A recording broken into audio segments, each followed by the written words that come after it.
Welcome back, everybody. This is Brother Ian here. Today we have another, not a viewer requested build per se, but someone that was asking for Oread builds in general. They're tired of people doing the Dampier and the new Fox sub races or races. Yeah, I can kind of get that. I don't know that I've seen a whole lot of Fox videos out there, but again, I'm sure they exist. Oreads are interesting. Currently, again, we're in early beta, so stuff is going to read wrong. So when you look at like your abilities and traits, you'll see they have dwarf-blooded. These aren't dwarves. They're not remotely dwarves. They're like human-sized, human rock people. And it's not because they're a student of stone. That's the subclass of monk that I've decided to play. It's a solid character, interesting character to play. But this Oread, they have 3 sub-races, and the one we picked is the one that gives the bonus to strength and wisdom, penalty to charisma. There's one that's like a strength to con and wisdom, which may have been a better choice, because we're not a strength-based character, but he's too buffed to have a strength of 10. Seems weird. But the con wisdom is a solid upgrade. I think they also had the penalty to charisma. Notice that our charisma, we even lowered it even more, just so to get the 12, 16, 12, 12, 19 for wisdom. Put all 5 points into wisdom, that's why it's at 24. The monk class and all subclasses that I've tested so far, with the exception of one, uses wisdom for their armor. So we get a nice high wisdom stat, high amount of armor class that you're going to get dumped on your character just for free. So of course, jacking that up is the way to go. Charisma is another example of one that could have been an important stat. If there's a subclass of monk called Scaled Fist Monk, where charisma is the bonus that you get for charisma would be what gives you your armor bonus instead of wisdom. I'm not sure how that tracks. I guess you're prettier and people are less likely to punch you in the face because you're pretty. I don't fucking know. But they use charisma instead of wisdom. And that's the only exception to the rule that I am aware of anyway. Having said that, there's even more to being a monk. Most people will routinely do a 1-level dip, maybe 2, into a monk, and then get that high wisdom up there for like a cleric, for example, and go all robes so that they get that high armor class from wisdom and dexterity and just be a fucking tank. Throw on their spells besides, and suddenly they just have like retarded armor class, which is the way to go in a lot of cases. You miss out on level 19 or 20 stuff, but so what? You're an ungodly killing machine because, again, you're tanking it up like no one's business in the early levels. I've done this with a Elder Scion, where I went Scaled Fist Monk because Elder Scion used charisma as their casting stat and maximize that. So instead of it being +7 here in wisdom, it was +7 down here for charisma. And they got like almost full spell casting progression, and they got to be a badass besides, as far as tanking it up without any thing on but other than like robes, which is pretty fucking cool. I could have just as easily have gone 1 level Scaled Fist Monk and 19 levels of Sorcerer, because again, charisma based caster. Hell, there's even sorcerers that have wisdom as their casting stat. So if you did that, you could pick any of the normal monks, like this guy here. He could have been a 1 level student of stone or just monk general, and then 19 levels of sorcerer. He gets bonus to his acid spells for being Oreads. All Oreads do. Again, lots of other stuff that we get going for us. As far as our bonuses, notice this +7 armor class bonus, that came from our high wisdom. How do I know that? Because I told you, but also because if I literally give me an armor class or wisdom bonus piece of gear or cast a spell on me like Owl's Wisdom, that would go up 2 more points over here. This would go up to 2 more points. So again, that's how I know. This other +5 is the part that most people miss out on. And the reason I say that is because most people do not take a monk to 20. They literally, like I said, do like a 1 level, maybe a 2 level dip. Well, this +5 comes from every 4 levels of monk. So I'm level 20 monk, that's why it's +5. So again, something that people that don't invest heavily in the monk miss out on. So you can see monks are extremely tough. Something else that they'll miss out on is this. Notice how I have 2d10 of fist damage. That's right, I'm punching for 2d10 plus all my modifiers besides. And again, I'm getting multiple attacks a combat round. Now, I could be swinging a quarterstaff. I could be using a sai, a kama, a nunchaku, and still get the semi attacks, but the damage potential goes down because it goes back to the equivalent of whatever that weapon was. So like a quarterstaff is like a 1d8, 1d6, something like that. Kama and sais are like 1d4, I want to say. Nunchaku, I think, is like a 1d6 bludgeoning damage. So yeah, they're monk weapons, so that allows you to flurry of blows. It is the point. But if you're going all in on the monk, you really are kind of screwing yourself in a lot of ways if you really don't at least try to punch with your fists, because you really can scale nicely. Why is it that they scale so nicely? Well, look at this over here. The unarmed strike, not the improved unarmed strike. That's a feat that they give for free, and that's important because this allows you to attack without provoking attacks of opportunity. If you don't have this feat and you're trying to punch somebody, and anyone can punch anybody in this game, fighter, wizard, you can just bare knuckle brawl it if you want to, but if you don't have this feat, improved unarmed strike, which monks get for free at level 1, your attacks like that do less damage and they do provoke attacks of opportunity. Why, I'm not sure, because I guess it's, you really have to like lean into those punches to get close enough to hit somebody so everyone can counter, I guess is the idea. But monks and anyone that has this feat don't have that problem. Well, what else do monks get? Unarmed strike, a special upgrade here, that their physical attacks, their punches, become 1d6 at level 1 through 3 if they're normal human size. And that's a variety of different races. If they're small, that falls for the gnome and the halfling. Notice how it goes to 1d4. So again, it scales down. And again, if I were to shrink down, say with like reduced person, I would be doing this much damage, not the 1d6. Notice if I get large, with like an enlarged person spell, I go from normal size or medium size, I think is what they call this. Yeah, medium monk size, to large size, and now I do 1d8. So again, a bigger weapon category. This is typical for anyone that's wielding a longsword, whether they're a normal size human. If they're a halfling and they're wielding a longsword, they will do less damage. But if you grow bigger, again, those damages increase. Large is where they tap out here, but they could have gone one size actually bigger, because there is a size category bigger than large. There is a spell, for example, you can cast in a game called Legendary Proportions that gives you 2 sizes better. So if this is what you finish out at with a large size, from a human going to large, it's like Enlarged Person, Righteous Might, Frightful Aspect, or all spells that will make you one size category bigger, that's what you would get, would be this category. If you have a Legendary Proportion somehow cast on you, like from a scroll, a wand, whatever, it would be another category you're not seeing, so large would go to huge, I think. So these numbers will change again, so know that that's a thing. But notice how they scale as we level up. Again, one level dip and people are kind of lame. 1d6, 1d4, 1d8, that's basically where you're going to be stuck. But when you start to get to level 4, level 8, and on up, you see that it goes higher, it goes higher, it goes higher. Eventually we cap out at 2d10 for us. If I cast Enlarged Person on myself, or just drink a potion of Enlarged Person for that fucking matter, I go from 2d10 at level 20 to doing 4d8 at level 20. And again, still my plus 26 modifier. Actually, that would go even higher. Well, no, it wouldn't actually go down, I should say, because my dexterity would go down. So it's less likely. No, wait, let me think about that. No, I'm not even using my dexterity for my damage. I'm getting damage from Piranha Strike. And while that is because I'm weapon finessing, fists can be weapon finesse, which is why we picked that up at level 1. We do get mythic abilities that we could have unlocked, which I did not do, where we do weapon finesse mythic, which would take any weapon finesse weapon that I'm wielding, like my fist, and I would use that high dexterity modifier instead of this crappy strength one. I decided not to. And you'll see why, because I picked some really interesting mythic path stuff. But, point is, more strength usually means a better weapon category, which it still will, and also more damage, which in this case it still will. So we will actually do more damage if we enlarge person. Well, that's all well and good. What other things do we get for being a monk? Because again, it's kind of like a fighter, right? Yeah, we got a full BAB of basic attack bonus at 20 by level 20, which means we get a BAB increase at every fucking level. That's really, really nice. So there's some classes that get this, many classes that get this. Barbarian, Blood Rager, Fighter, certainly. I think Ranger falls in this category as well. So there's a lot of different things. Hell, even Paladin might get it. There's a lot of different classes that get a full BAB. That full BAB allows you normally by the end of your build, when you get a BAB of 20, actually even before then, but you will have at the end of your build level 20, 4 attacks with your one hand, your one weapon, your one whatever. So you get 1, 2, 3, 4. 1 at full base attack bonus of 20. Then the next one is at minus 4 or 5, excuse me, minus 5 for the next one after that. Then another minus 5 for the one after that. So it'll be 20, 15, 10, 5. Having said that, you'll notice that mine's down by 4 each time. Again, that's part of my mythic choices called the flawless attack. Instead of being minus 5 for the iterative attacks, it's minus 4. It's not amazing.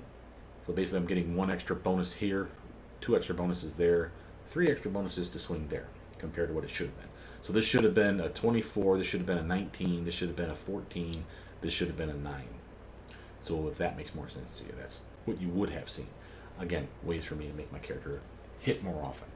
Notice I'm getting 3 extra attacks over here. They're also at the full 24. That means full base attack bonus. I got 4 attacks at the full BAB. Why? Well, I have Flurry of Blows. Again, why does that give us 4 instead of just 1? Flurry of Blows normally gives you 1 extra attack with a monk weapon. But again, with 1 level dip, most people fuck that up by doing 1 level dip. Notice that at level 11, you get an additional 1. Again, another reason to continue to go monk. That's why you see 2 of these 24s, not just 1. So I got 1 here, 2 more here. Where'd this other one come from? Well, I have a spell on me called Divine Power. That does stack. Haste will not stack with Divine Power, but Haste will stack with Flurry of Blows.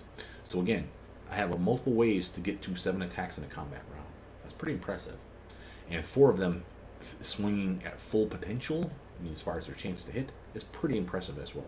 So I'm pretty happy with this build, if it's not obvious already.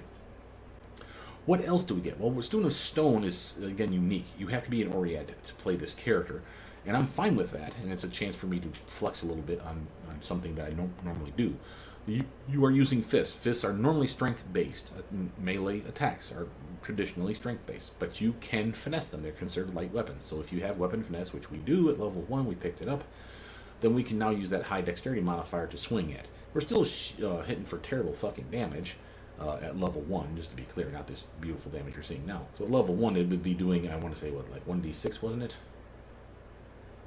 Yeah, 1d6 for a normal human size, which our Oread is, plus strength modifier. So it would be 1d6 plus 1 of damage over here. Lame sauce. But again, the equivalent of like clubs or short swords or something similar.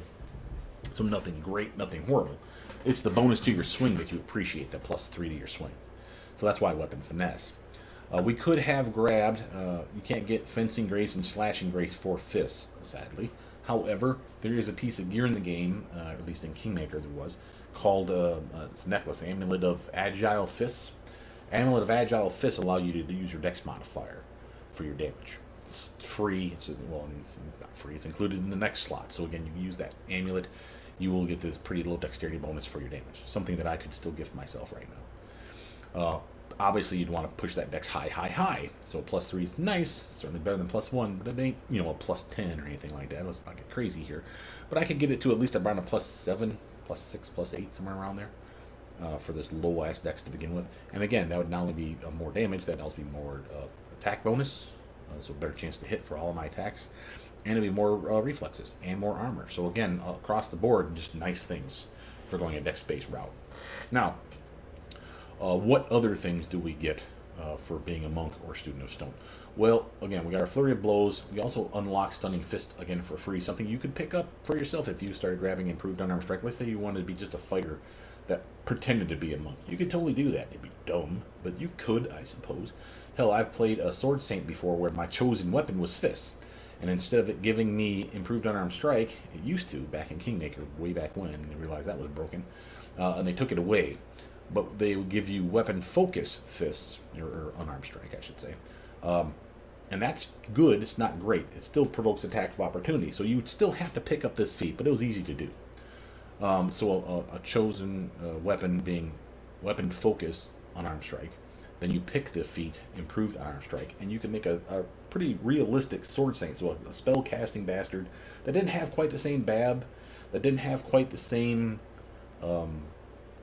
bearing or power associated with being a monk, but simulated in a variety of ways. Why do I mean that? Because instead of using your wisdom for your armor like the monks get, sword saints can use, as long as they're wielding their chosen weapon, in this case your fist, which means they're always there. They don't hack your fists off in that game, thank God.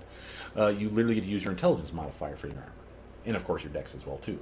So instead of it being a high wisdom, high dex build, I made it a high dex, high intelligence build, and I was still fine. The downside was a level 20 sword saint punching with the fist was only still doing 1d6 of fucking damage with those little fisties. Whereas this guy, as you can see, is doing 2d10. So again, monks are definitely better. But monks didn't get spellcasting like I got either. So there's some caveats there. What else do monks and students of stone in particular get? Notice how students of stone get this thing called Heart of Stone. Level 2, when an opponent rolls to confirm a critical hit, we get extra armor. It's not like you think.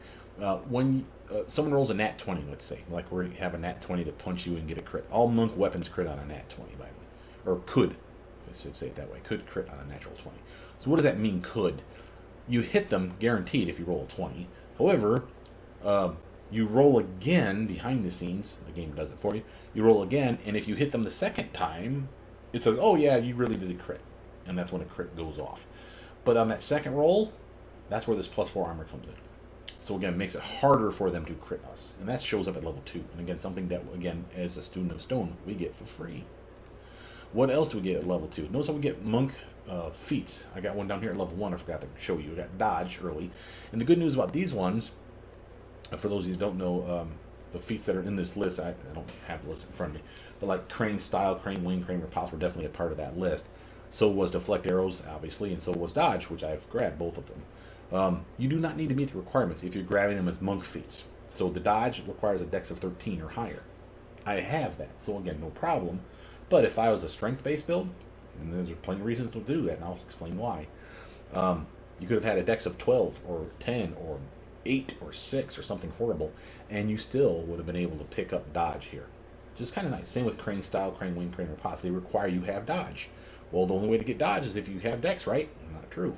This is an example of a way I could get it early, and then I could still have picked up Crane Wing, Crane Style, Crane Riposte, and still be a strength-based build. And there's reasons to want to go that way. Remember, strength means I don't need weapon finesse. Strength means I don't need that agile amulet that I was just talking about. I literally get to do full attack bonus with my strength modifier, which is high, and I get to do extra damage based on my high strength. And there's a fighting style. There's several of them, but Crane Style's 1. It's this guy here. We have Pummeling Style is 2. A third one you're not seeing is one called Dragon Style, and that's strength based. Then there's this cool one called Shaitan Style, and this one's literally associated with, again, being Student of Stone. Again, we'll talk about all 4, even though I don't have Dragon Style up in here, to show you what they kind of offer. Well, keep going. Notice I picked up as my second Monk feat for free, again at level 2. That's 2 free feats, man, already, not counting our Stunning Fist for free, and our Improved Unarmed Strikes for free, and our Awesome Armor, and our Flurry of Blows. There's a lot of free shit you're getting for being a Monk. But Deflect Arrows is, again, a solid choice. I didn't have to. I could have grabbed Crane Style. I don't like it because that usually means that I have to fight defensively, or it doesn't usually mean, it means I have to fight defensively to get this bonus. I don't mind it so much because it's a -2 penalty now versus a -4 penalty to my swing. Fighting defensively always gives you a bonus to your dodge armor, which does not work for flat-footed, but works for your armor class and for your touch armor class. So it's a nice upgrade. It's only +2, +3 if you've got at least 3 ranks of mobility invested in it. It means you put 3 points minimum in the mobility. Well, it means by level 3, that's when that unlocks. So by then, if you've been diligent, putting mobility points in there at each level, or just dumping 3 at there at level 3, now you can fight defensively still, because you always could, and instead of being a +2 to your armor, it's a +3. So it's a 1 free armor point. Yay, it's not amazing, but I'll take it. And again, mobility is something we're good at, and we're dex-based, so it makes sense. Having said that, that bonus is still a -4 to your swing, because you always have, when you're fighting defensively, a massive penalty because you're really focusing on defense more than you are attacking. Notice how Crane Style takes that penalty away. You have to turn it on. It's a toggle. I'll show you how to work it. But basically, you have fighting defensively on, a toggle, and then you have this on, a toggle. And instead of being at a -4 to your swing, which sucks ass, especially early levels, you're at -2. It still sucks ass, but it's not as near as bad as -4. So I don't mind it at level 3. Again, I could have even pushed it back a little bit more if I so choose. I decided, fuck it, time to grab it. And it's because I also wanted Crane Wing, Crane Riposte. I'll explain what all these do as we get to them. But why Deflect Arrows then earlier? Because this one's always on, and all you have to do is have a ranged weapon attack coming at you. That's a arrow, a crossbow bolt, a sling bullet, a dart, a javelin, a thrown axe. Anything that's a ranged weapon, not a ray attack, not a ray spell, not a scorching ray or a acid splash or any of that shit. That's a ray spells. This is literally a physical thing that you can just bap out the air. So that's what Deflect Arrows does. And again, as long as you can see it, so it means you're not flat-footed. So you see, you're aware of the attack coming. You ignore the first arrow hit that would have hit you, or ranged weapon attack that would have hit you. Just like, nope, sorry. You Miyagi-Do, dodge out of that shit, snatch the arrow out of the air, however you want to fucking think of it. You just like clap your hands together and nope, that one's not hitting me today. And again, every round, free protection from the first arrow or ranged weapon attack that would have hit you. It's pretty badass. Again, going towards our tough or tanky motherfucker. So I like having that one as well. And again, I could have grabbed that first and then dodge. Again, on you, how you do that shit. But I like dodge because I know lots of attacks are coming my way. I like deflect arrows because I know some of those attacks might be arrows. But dodge is the one that catches everything. Deflect arrows is limited. Going on, not only do we have our hard as stone, level 3 picked up crane style. We'll talk about all the styles at the end, so I'll show you that I have them at level 3 and on up. But then we'll go into the other stuff below and then go into detail with all the 4 styles at the end. Strength of stone, again, another thing that's specific to a student of stone. We can draw strength from the earth that we are associated with. Again, the Oreads are stone people, so to speak. They're not golems per se, but they are living creatures. But it is pretty badass what they get to do with this. So this is a free upgrade. +1 to their attack rolls, their damage rolls, bull rush and trip attacks, which is amazing for a monk, and defense against those same types of attacks. So long as they're touching the ground, where else would you fucking be in this game? Yeah, you have wings, I suppose, but I don't think this ever shuts off, is my point. I mean, they've added it in text for flavor, I'm sure. This is probably, in my guess, always on. Once you unlock it, it's there. And you will see it. So you see right here, Strength of Stone, other, +1. It's there. And this 26 of damage, one of those points is coming from Strength of Stone. I guarantee it. And I wish, devs, if you ever watch my channel, I've said it before, I'll say it again until you guys do it. As much as I love how you guys pop this up here, same with your armor. Please add it to here, here, and more importantly here. Why? Because I like seeing where the damage comes from. And again, if I have to math it out myself, 26 -1 from this, 25. Where is that 25 coming from? Well, one's coming from strength. Now I'm at 24. Where's that 24 coming from? Well, I have, where's it at? Piranha Strike, that's -6.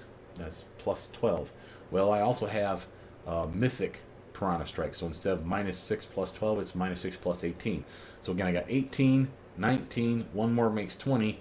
And again, I'm still shy 6. Where's that 6 coming from? I can't fucking tell you. I'm sure I could math it out there somewhere. Matter of fact, I do know where it's coming from. It's coming from Divine Power right there. But again, it would have been so much easier if the devs just gave you that. Just like they give it to you here. Just like they give it to you here. But they don't do it for flat-footed for some reason. They don't do it for touch for some reason. And they don't do it for damage for some reason. And I fucking hate that as a problem. Rant over. Point is, Strength of Stone is badass, and it's always on as far as I can tell. Notice we get Key Pool, Kai Pool, I think it's called Key. Key Pool is used for a variety of things. Notice you need at least one Key Pool, I believe, to have your fists equal to all these things. It's always on. Once you unlock them, they're just always there. We'll talk about that in just a second. But notice how Key Pool is also used to activate special abilities. One special ability, here we go. By spending 1 point from his Key Pool as a swift action, a monk can make one additional unarmed strike at his highest attack bonus when making a flurry of blows. This bonus attack stacks with all bonus attacks from flurry of blows, as well as those from haste and similar effects like our Divine Power. A monk gains additional powers that consume points from his Key Pool as we level up. Key Pool is replenished each morning after 8 hours of rest or meditation. These hours do not need to be consecutive. They're just typing into the fact that you're a monk, and that's more for flavor. Notice that extra attack is free. You just get it. Once you unlock Key Pool, it's there. They don't talk about it, but it was in the tooltip when you're talking about all this shit down here. That's the Key Power extra attack. Literally a clickable that would eat up one of your key points. And instead of having 7 attacks at the end of my build, I'd have 8 fucking attacks around. And again, another one that'd be at +24. A full attack bonus. That's what they mean.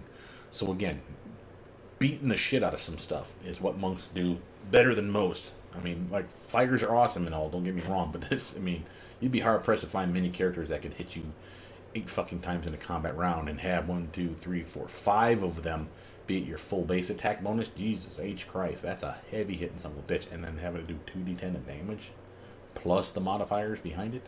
It's a lot of fucking damage. This is where I change my tune when I say it doesn't much matter in my other builds, especially when I talk about, like, Sword Saints.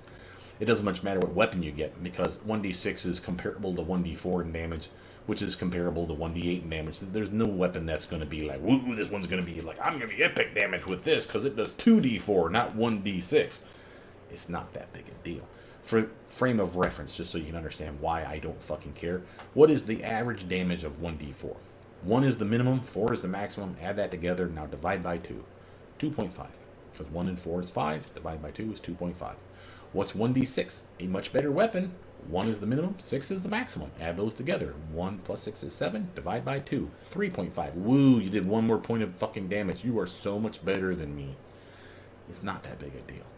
This modifier back here, on the other hand, 26, going from like 20 to 24 to 26 to 30 or more, you can see how this is going to be the important one. And normally that's how I always behave. 2d10 on the other hand, that's a big fucking jump from 1d6, bro. So again, my average, what did I say that was? 3.5, right? Or if in case I didn't say it, did say it now. What's the average of 2d10? 2 is the minimum. 20 is the maximum. So 2 and 20 together is 22. Divide by 2, that's 11. 3.5 to an 11, that's a significant increase, son. Same way we talked about down here. If I had made myself larger with, say, an enlarged potion, I go from 2d10, so what did I just say? That was 22, so that'd be 11 on average. What would the average of this one now? 4d8. 4 is the minimum. 32 is the maximum. Do I do that math right? Yeah. So 32 and 4 together is 36. Divide by 2. What is that? 18? So again, versus 11, on average, 18. That's 7 points more per fucking hit. It's a big fucking ouch. Just want to say that this is one of the exceptions to the rule, always. Just to point that out too. Notice some other stuff, though. Again, we got our key points, and again, our extra attacks and all that fucking jazz. Notice how our fists become magical. That only matters for overcoming damage reduction. So if someone has DR5/magic, that means they will absorb 5 points of incoming damage, of whether it's bludgeoning or piercing or slashing. They don't give no fucks. However, they do give a fuck if it's a magic weapon. If it's a magic weapon, that's a +1 or up, or in this case, your fists, which are just generically considered magic, that penetrates it. That's what this does. Notice, we will get steady upgrades, where now our fists are considered cold iron and silver. Notice, then they become lawful. Again, when someone has DR10/lawful, lawful weapons, like your fists now, will penetrate it. And these are cumulative. They stack, which means your fists are considered magic and cold iron and silver all at the same time, and lawful, and then finally adamantine. And that's something that you don't get. There is no adamantine cold iron weapon in the game. There's no cold iron silver weapon in the game, for that fucking matter. So literally the fact that you can have 3 elemental metal types in your fists, technically speaking, is pretty badass. And just as a shout out to someone mentioned to me a while ago, let's see, find it under weapons. No, it's magic. Special ability. There we go. Damage reduction. Someone pointed out this to me a while ago. I found it in the game, thank God, because I didn't honestly believe you. Apologize for that. It's not that I didn't believe you. I just never tested it. Let me just say it that way. I always grain of salt when people start telling me stuff, because people routinely will tell me, oh, by the way, I've seen this. This happens. And I'm like, yeah, that don't sound right. And I'm like, I'll test it and I'll find out, yeah, you're doing pen and paper rules, which don't translate into this game every time. But that person was correct, and shout out to you. Forget your name, I apologize for that. But know that you are right, I am wrong, and I am here to tell you why you're awesome. In Kingmaker, this was a thing, apparently, and I just never noticed it, and it's a thing in this game, too, as they carried it over. Notice, just like in D&D, weapons that have a high magical enchantment, +3 or greater, will ignore certain types of damage reduction, and they tell you examples of this. If it's a +3 or better weapon, it is considered cold iron or silver. Straight up ignores that DR. So if you're fighting against a demon, cold iron weapons are routine for damaging demons or fey. Silver weapons for the obvious were creatures, werewolves, were-rats, shit of that nature. If it's a +3 weapon or better, they don't get DR from your attacks. It's fucking awesome. If it's a +4 weapon or greater, it overcomes the one that says adamantine. That's like a stone skin spell, DR10/adamantine. It absorbs 10 points of physical damage each hit, unless it's an adamantine weapon or a +4 weapon or greater. That's pretty badass. Notice, there's even one for +5. This is an alignment-based DR. Look how weird this is. Adamantine's the second best. Alignment-based is the best. Why? I don't know. However, go back to our character. Remember that class upgrade? Notice how this is the alignment one. Lawful being specific here. I mean, because it could have been chaotic, it could have been evil, it could have been good. There is no neutral alignment as far as this is concerned. So, Lawful weapons exist, chaotic weapons exist, evil weapons exist, and so do good weapons. You have lawful fists. Again, you are a monk, you have to be lawful character, so that kind of makes sense. Notice Adamantine's way the fuck down here, though. Lawful was first. Again, I can't explain it. But it's what it is. So just know that that's a thing in this game, too. Now, go back to that one more time. There's one more thing to talk about over here that I thought you'd like to see. Go back to your damage reduction. People continually, and the person that brought this up to me was also the person, I believe, that was telling me that in my Sword Saint builds, I routinely love them because they get fighter feats for free. And they get them, like all Magi do, earlier, or equal to a certain level of Sword Saint or Magi. The difference is that Sword Saints get them earlier, so they get it at level 7, versus all other Magi, including Eldritch Scions and Eldritch Archers, get it at level 10. And the reason that Sword Saints are awesome in this regard is not only do they get it earlier, instead of it being half of their Magus level, so they would, like a level 20 Magus would be considered a level 10 fighter. Why does that matter? Feats are have certain restrictions to them. One of those restrictions could be you have to be fighter level 4, 8, 6, 12, 15. You get the idea. Well, a normal Magus and an Eldritch Scion and an Eldritch Archer, which are subclasses of Magus, will only get to level 20 Magus, or their respective subclasses, and would be technically half of that for strength of what level fighter they are. So they would be a fighter level 10 by the end of the build, technically speaking. Sword Saints, on the other hand, get it at level 7, and instead of it being half of their Sword Saint levels, it's their Sword Saint level minus 3. So, at level 7, they are a fighter level 4. At level 20, they're a fighter level 17, as far as the game is concerned. Why does that matter? Because there's two really good feats that I enjoy. One called Penetrating Strikes, the other's called Greater Penetrating Strikes, and they require you have a high fighter level. Now, you may be able to get, I believe, Penetrating Strikes, and that's a maybe, on any of the Magus builds. But you sure as hell cannot get Greater Penetrating Strikes on them. It's possible you can't get either. So the Sword Saint might be a unique case for this, because they can get both. Certainly they can get both. The other ones might be able to get the first one, but they definitely can't get the second one. Why does that matter? What do they do? Penetrating Strikes and Greater Penetrating Strikes allow you to ignore the first 5 or 10 points of damage reduction. So take our Stone Skin spell. DR10 / Adamantine. It doesn't matter if I have an Adamantine weapon. It doesn't even matter if I have a plus, was it 4? Plus 4 weapon that would ignore the Adamantine DR. Because I have Penetrating Strikes and Greater Penetrating Strikes, I ignore the first 10 points of your damage reduction. And well, if you only had 10, you don't got none. And you may say, well, just give yourself a plus 4 weapon. And again, Sword Saints can do that. And anyone can find a plus 3, 4, 5 weapon in the game. That's not a big deal. Okay, yes, that's true. However, you see the different categories that we can ignore if we have a plus 3, plus 4, plus 5 weapon. So if I get a plus 5 weapon, not only do I ignore all the alignment-based restrictions, so again, is it chaotic? Is it lawful? Is it evil? Is it good? Doesn't matter. I have a plus 5 weapon. Does it have adamantine protection? Again, doesn't matter. I have a plus 5 weapon. Remember, 4 or greater. Is it a cold iron or silver type damage reduction can penetrate it? Again, it doesn't matter because I have a plus 5 fucking weapon. So again, you can see getting to plus 5 is the catch-all. That's not true. Look at this one here.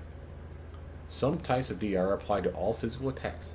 Such DR is denoted by the dash symbol in exceptions subsection. So when you see DR5, DR10 / dash, that's this dash here, nothing penetrates it. Again, that's not true. Penetrating Strikes lowers it by 5. Greater Penetrating Strikes would lower it by another 5. Why do I keep saying another 5? What if they had DR5?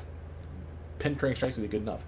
If it's DR10, both of them would knock it down to 0. One of them, Penetrating Strikes, would knock it down to 5. It'd be 10 minus 5. That's what Penetrating Strikes would do. It lowers it. Well, what if they have DR20? Again, Penetrating Strikes would lower it by 5, so it'd be 15 for them. If I have both Penetrating Strikes and Greater Penetrating Strikes, again, that's a total of minus 10. So their 20 DR / dash goes down to 10 DR. And again, there ain't no goddamn magic weapon that penetrates that dash, with, of course, the rare exception to the rule. There's probably 1 or 2 in the game that just ignores all damage reduction. So that's my point. there's reasons for me wanting penetrating strikes and greater penetrating strikes. Now, I've gone on for graphic detail about why this was important.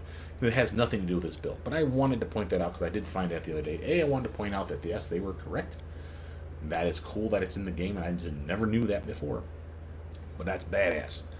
And I still want to point out that there's still reasons to want penetrating strikes and greater penetrating strikes. And again, by the time I get penetrating strikes, I'm probably already up to a +3 or +4 weapon, because I can buff my weapon as a sword saint. That's pretty nice. But what if you're a fighter? Fighters can get to that penetrating strikes and greater penetrating strikes way sooner than a sword saint can. And again, they may not have a +3, +4, +5 weapon yet. So, and they can't naturally make it one. So you can see how penetrating strikes and greater penetrating strikes still serves a purpose, is my point. Let's get back to our character. What other things do we get? We got things like, so we've just got done talking about level 3. Level 4, we got Still Mind. All monks get an ability here where we bonus to our saves against enchantment spells because of your meditating practices. Awesome. We get key powers, much like our ability to, that's right on here, key power extra attack that we got for free here at level 3. We can pick, at this point on up, all these little weird ass slots are what's called key powers. I grab the one that makes sense to me, and they can be grabbed in a certain amount of order. Like, you don't have to grab it here and grab it later. Some of these you have to wait till you're monk level 10 or 12 or whatever to unlock them, so know that that's a restriction. But by and large, once you unlock them, you can pick them whenever the fuck these slots open up. You can't grab them up here. At least I haven't found a way to. So Bark Skin, just like it sounds, just like the spell, using our monk level, our student of stone level. But again, +2 to +5 armor. And again, I don't have that on right now. No, I do not. So this armor is actually subpar. I could actually cast or buff myself with that key ability and be even tougher. Notice I have the ability to teleport. Just me. So like a, what I would call like a shadow meld ability for like a superhero video games, where you like teleport out of the shadows. It's not the same, because this is actual teleportation. Like, you literally dimension step, boop, and I'm over here now. But again, it's not dimension step in the fact that I can't cast it and take my team. It's me and me alone. And it consumes 2 key points to do this. But it's basically the same equivalent of Dimension Door, which is why it looks like Dimension Door. Notice I got Scorching Ray, so just like Scorching Ray, but it uses 2 key points to do it. And I can beam, beam, beam, and it's the same exact spell-like ability as it, but using your monk level. So I get up to 4d6 of damage for 3 beams. It's pretty fucking awesome. And I don't get that 3rd beam till level 11. But that's awesome. Notice how I got Cold Ice Strike, an amazing ability. It uses a lot of key points. Weird how we're getting monks that can shoot fire and cold and all kinds of other elements out of their fucking hands. But whatever.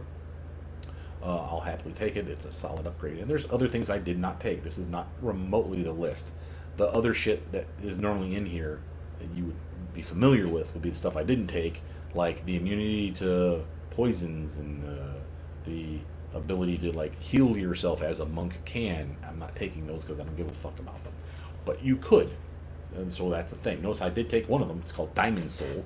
Gives me basically permanent spell resistance equal to my monk level +10. So I'm a spell resistance of 30 on this motherfucker, which is pretty badass.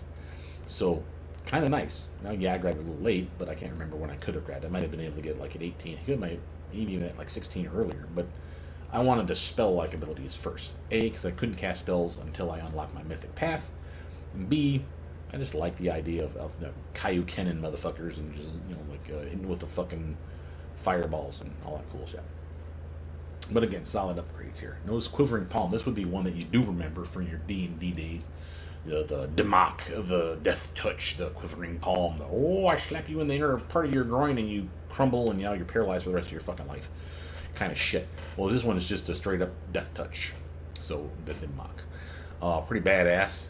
Pretty nice. Expensive-ish, but again, pretty cool.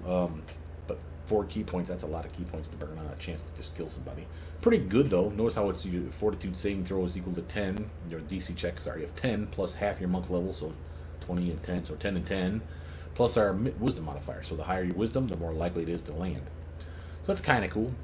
I don't know that I'd use it all that much, but again, against someone that's not a high fortitude saving motherfucker, yeah, get that wizard, Demak his ass and kill him.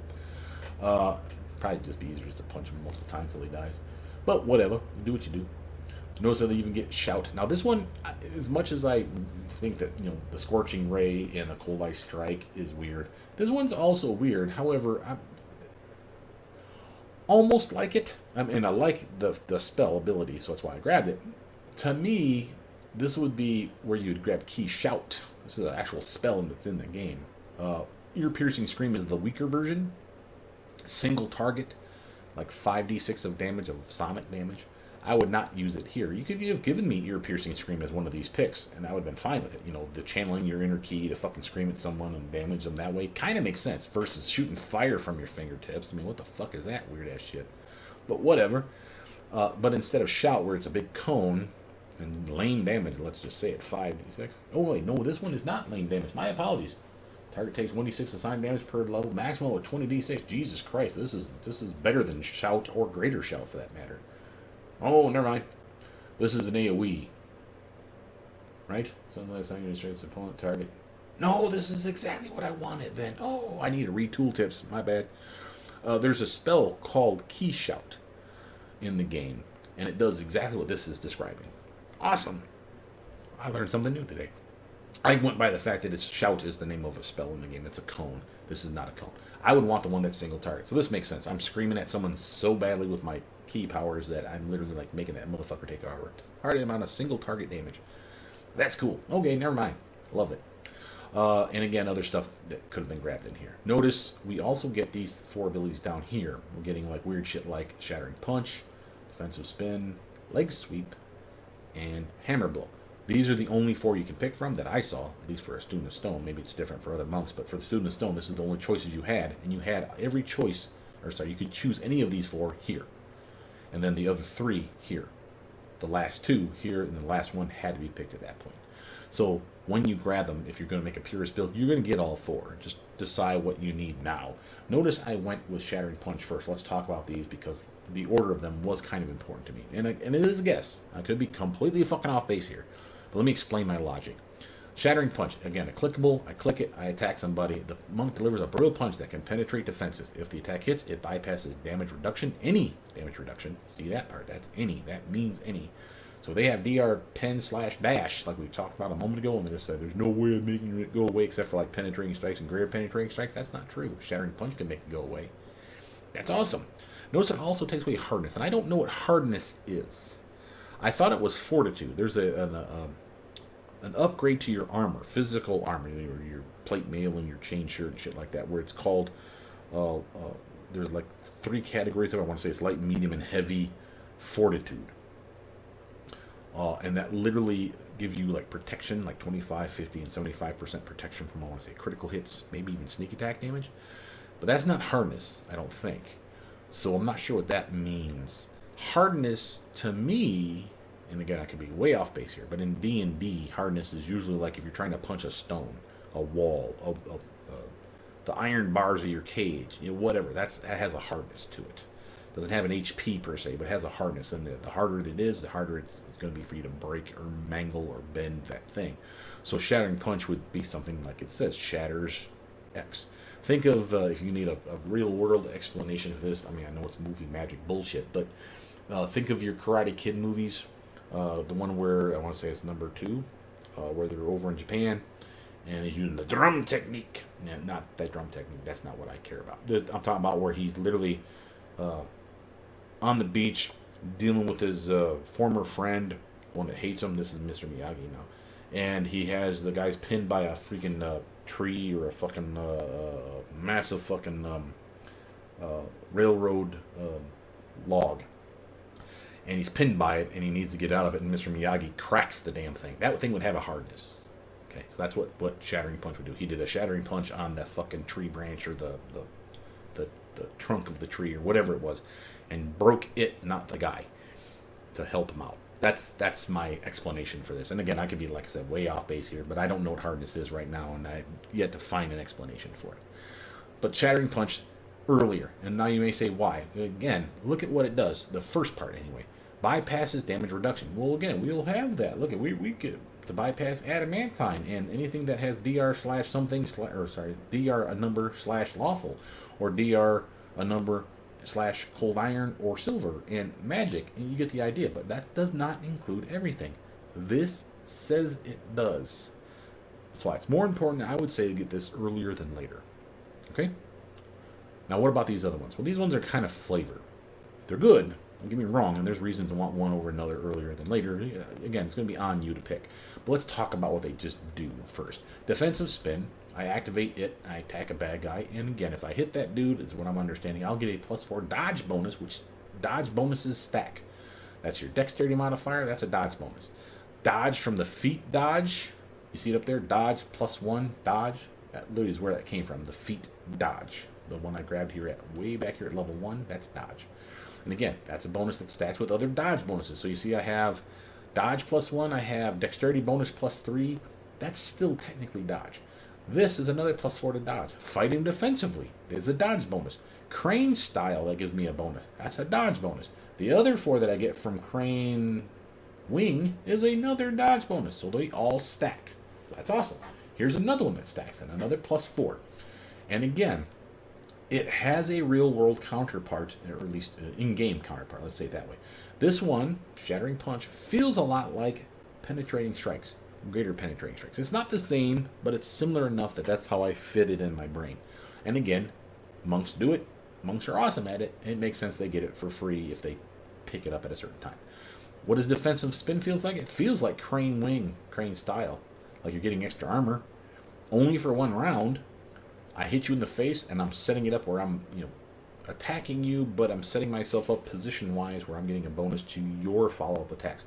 For 1 round, any attack made by the target, which means not everybody attacking me, just the dude I punched in the snoot, I'm getting a bonus to his or her follow-up attack.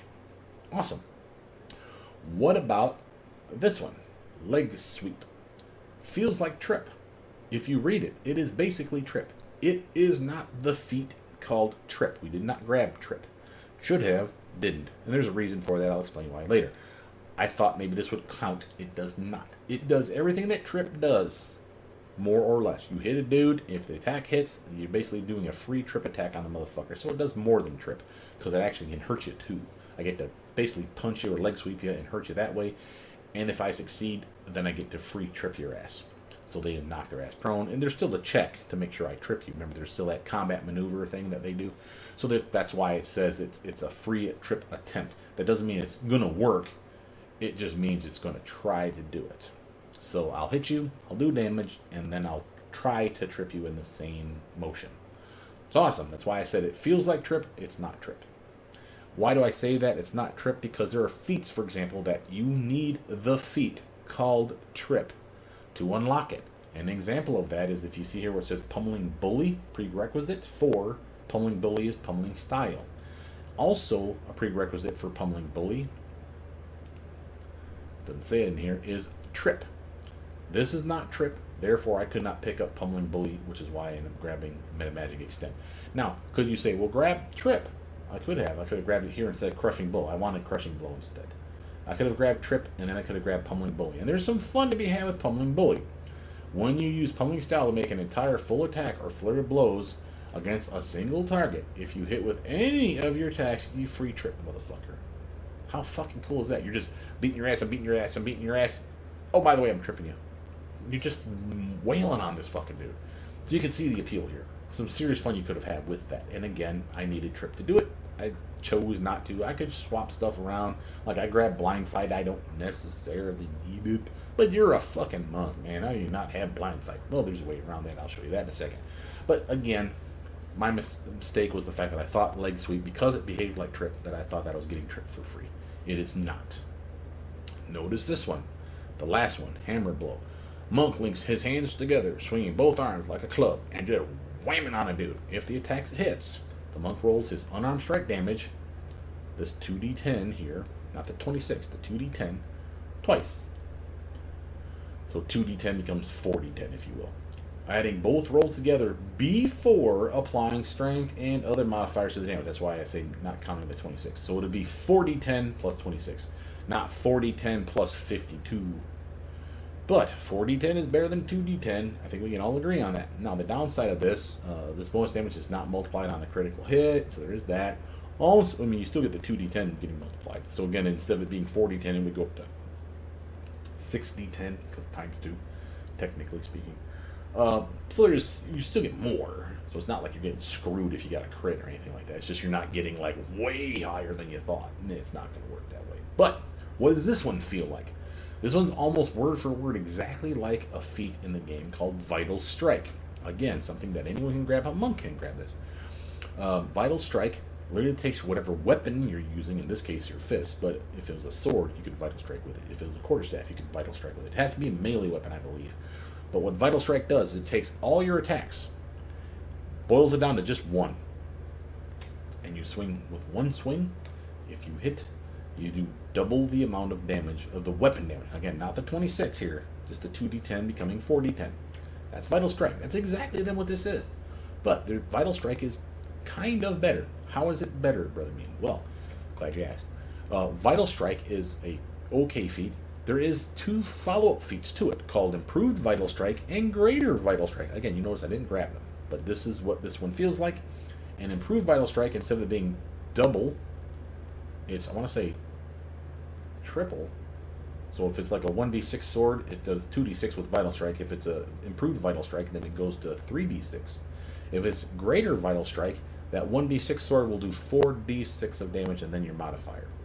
And again, does that sound amazing? Sure, but remember, I could have hit 7 fucking times.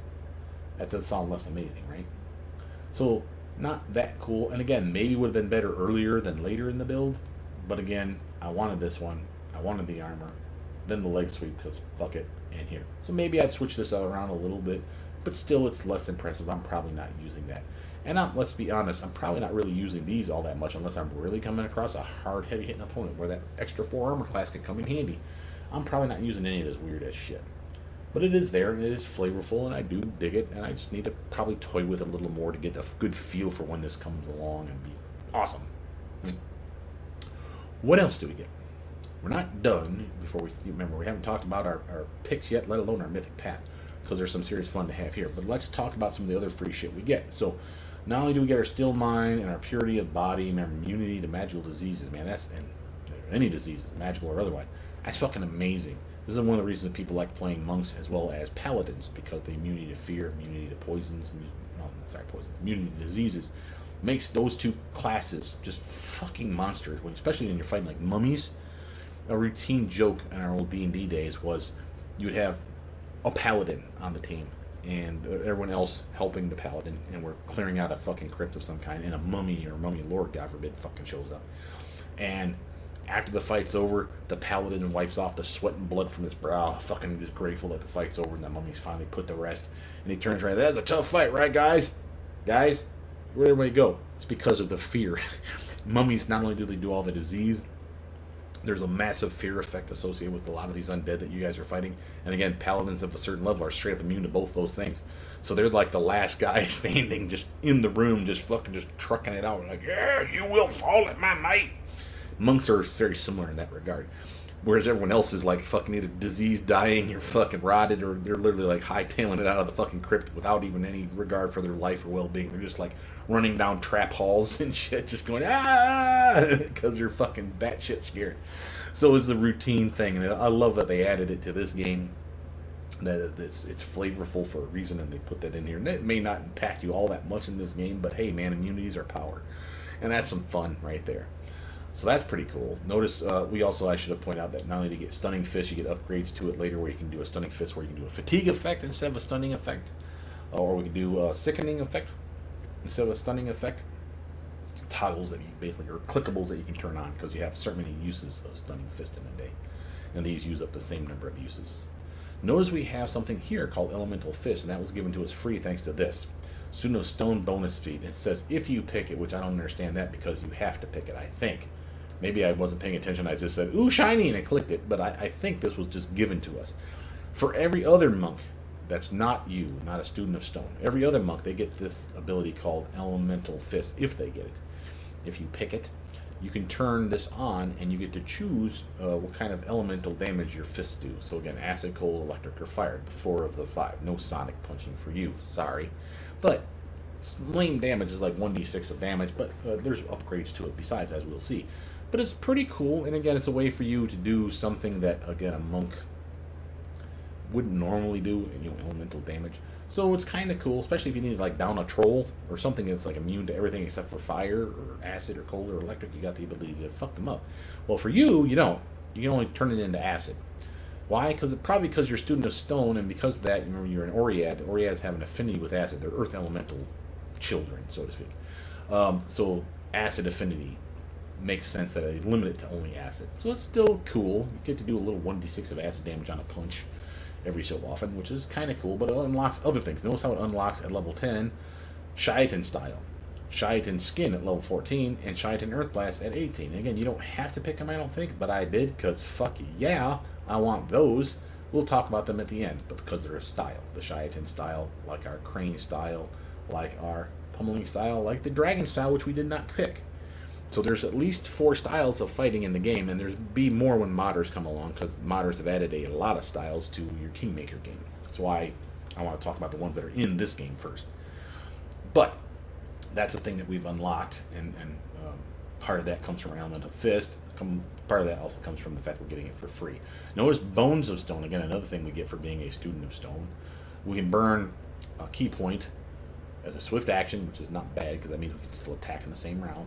A student can spend 1 key point and get DR2/magic until the beginning of his next turn. Ooh, ring a fucking ding ding. Why? I can limit the incoming damage by 2 points.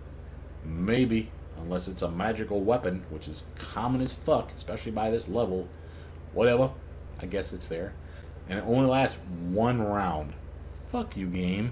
Really? That's some lame. If you gave it to me for at least a minute, I would be okay. Or if this scaled as I leveled up, like it started off as 2, then it went up to 5, then it went up to 10 or something by the end of the build, I'd be alright.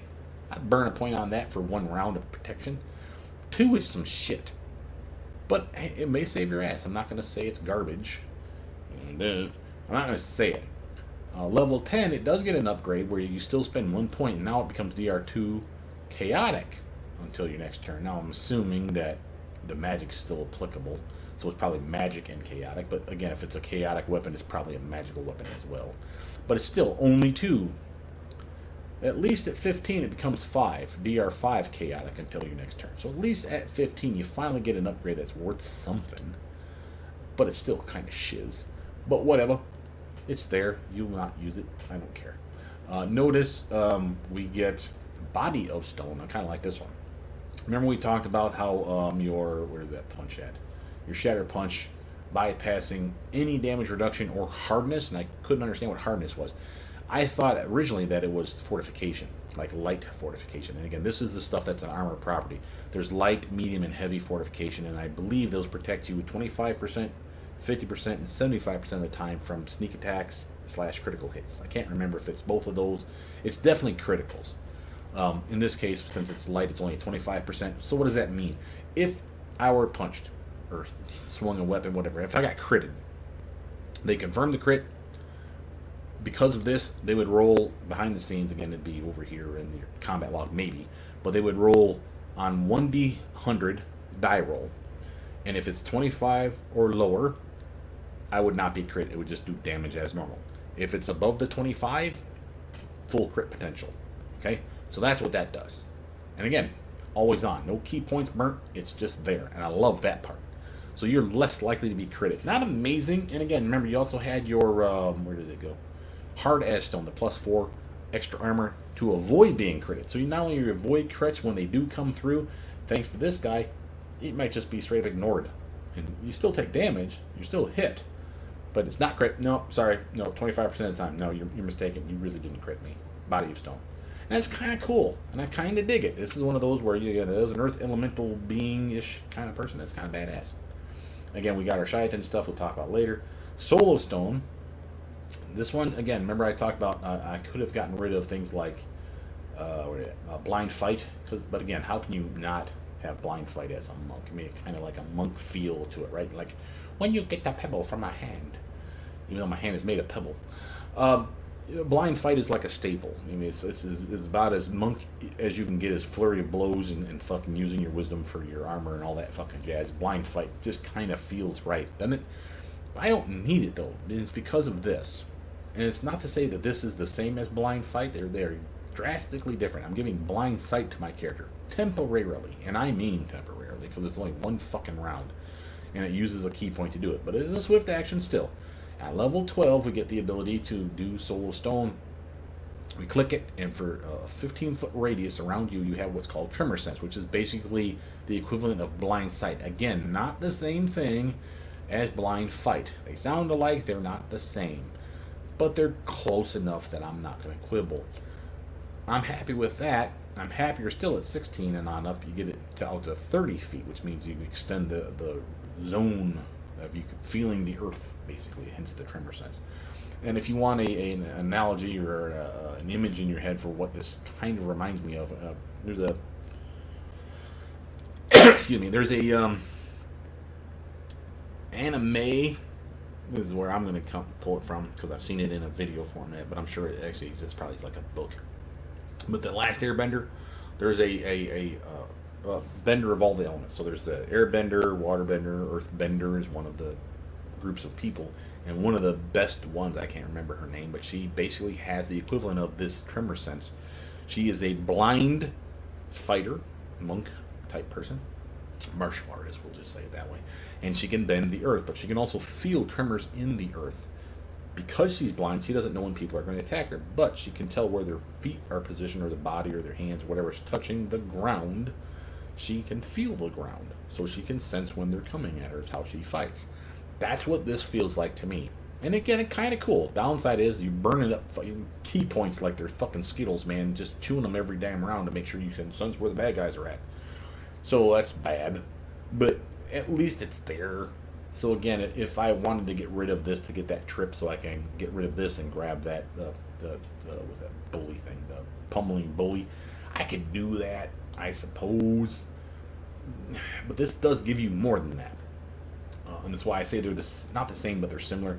The reason it's definitely not the same is because of this. Immunity to gaze attacks. That had nothing to do with Tremorsense. So this is just blind fight's awesome. And it's always on, and I don't have to burn key points up for it. And this one allows me to re-roll a concealment check. So when they have blur on, that's a 20% chance to miss them. That's 20%. It means partial concealment. 50% displacement would be 50%. If they're invisible, that's also 50% chance to miss them. That's considered total concealment. On those rolls, doesn't matter how good you swing, you will miss 50% of the time, because it's a 50-50 chance. There's a die roll, a 1d100. If you roll 50 or less and they have full, total concealment, you whiff. Doesn't matter how good you were, how bad their armor was, you're still missing. This will allow you to re-roll it, so basically advantage. And again, that's something that Tremorsense, the stone ability, where the hell did it go? That Soul of Stone did not give you. Tremorsense doesn't do that shit. It just, you know where they're at. That's about all it gives you. But this also keeps you from being flat-footed. It keeps, again, remember, flat-footed is a good way to get through your armor. And especially if it's a touch attack, flat-footed touch attack, that 37 is not realistic. It's much lower. So again, you have shit all for armor at that point. So again, Tremorsense, to make sure you're not flat-footed from invisible targets. This is at least of value. But again, blind fight's better. So it's kind of on you.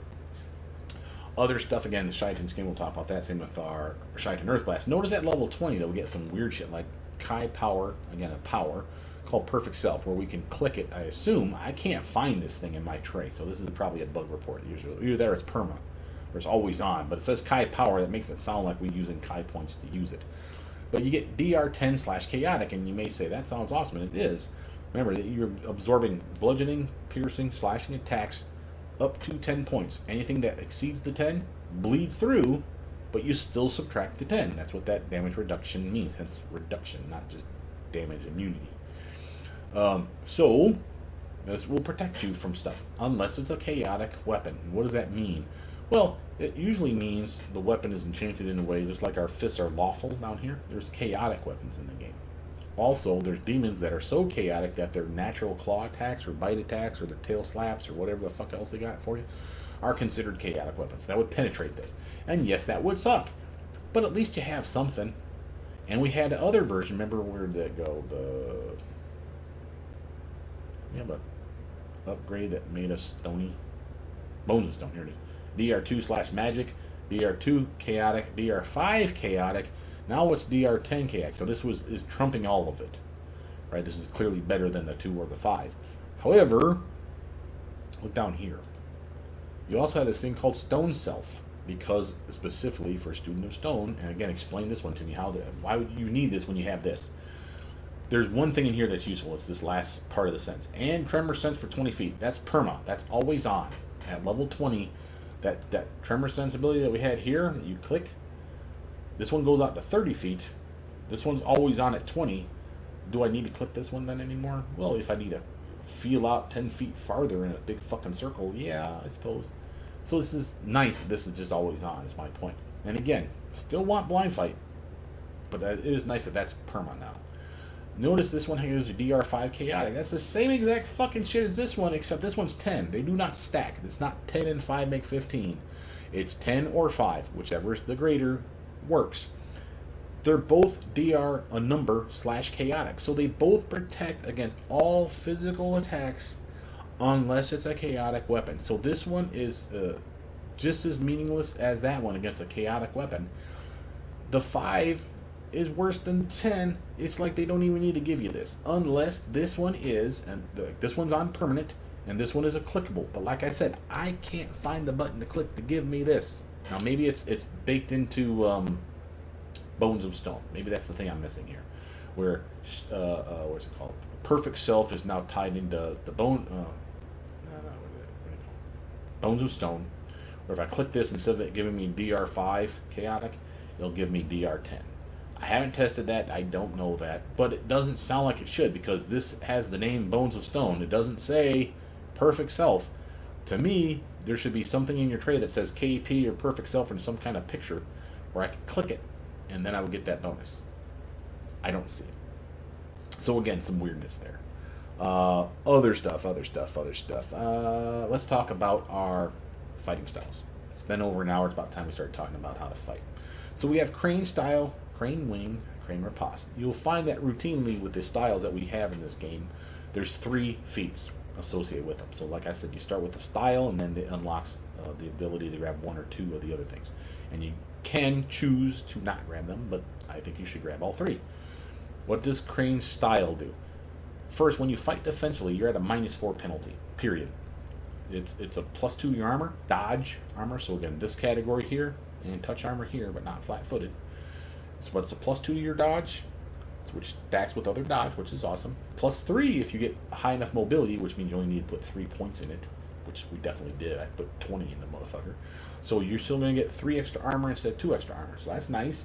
But again, a -4 to your swing sucks ass. Well, if you have Crane Style on as well, not only you get 1 more dodge, so 3 goes to 4 now, you also take that -4 penalty down to a -2. That's a lot more serviceable.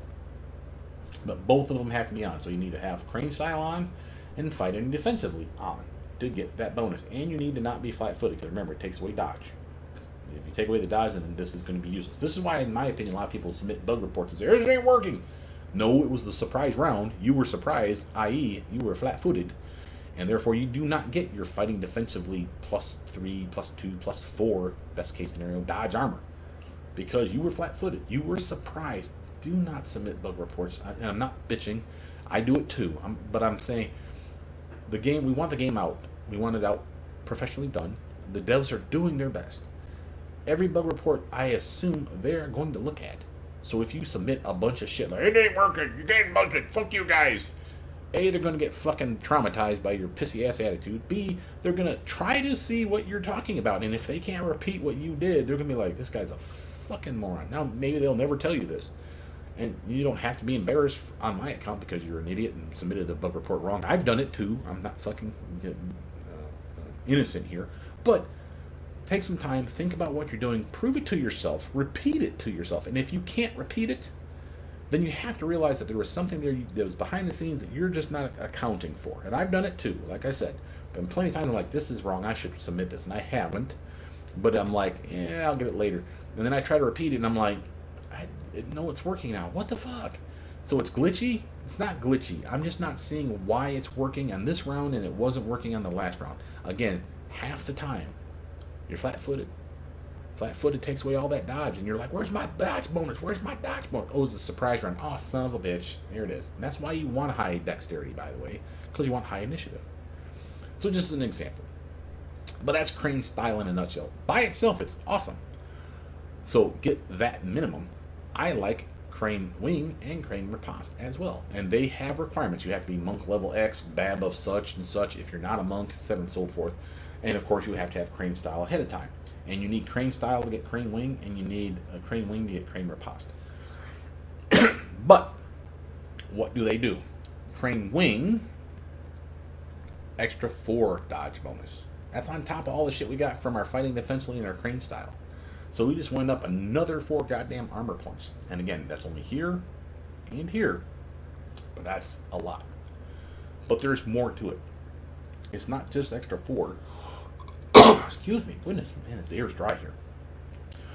It is 4 until. What is the until? The until is until they get within that range of that 4. What do I mean? Let's just make it simple. Let's say you had 20 armor class before this was on. And this is autopilot. I mean, you have fighting style on, fighting defensively on, Crane style on, and you have this feat. This is automatically included. So as long as this is up and running and fighting defensively is on, you get your Crane Wing bonus. Until they hit you. Or get close to hitting you. So what does that mean? So if you have 20 armor and then 4 more, you have 24 now. If they come within you by 4 or less, if a melee attack misses you by 4 or less, so again, if they rolled a 20 instead of the 24 they needed to hit you, if they rolled a, I think hell even 19 I think would have worked. If they would have rolled a 19, a 20, a 21, a 22, or 23, because 24 is what they would have needed to hit you. So 4 chances there for them, a very narrow window, where they still would have missed you. You lose the dodge until the beginning of your next turn for the rest of the attacks. And that's not just from that character, from every other character that's trying to punch you in that round until it comes back and recycles back to your turn. Why? Let me explain how I work this in my head. So what is Crane Wing doing for you? It is a defensive stance where not only are we Crane styling it up, but when you throw a punch that could have hit me, I do a +4 dodge bonus by smacking it away. Well, that puts me off kilter, right? I'm a little cockeyed, whatever. Like I'm not quite as centered or balanced, however you want to think of it.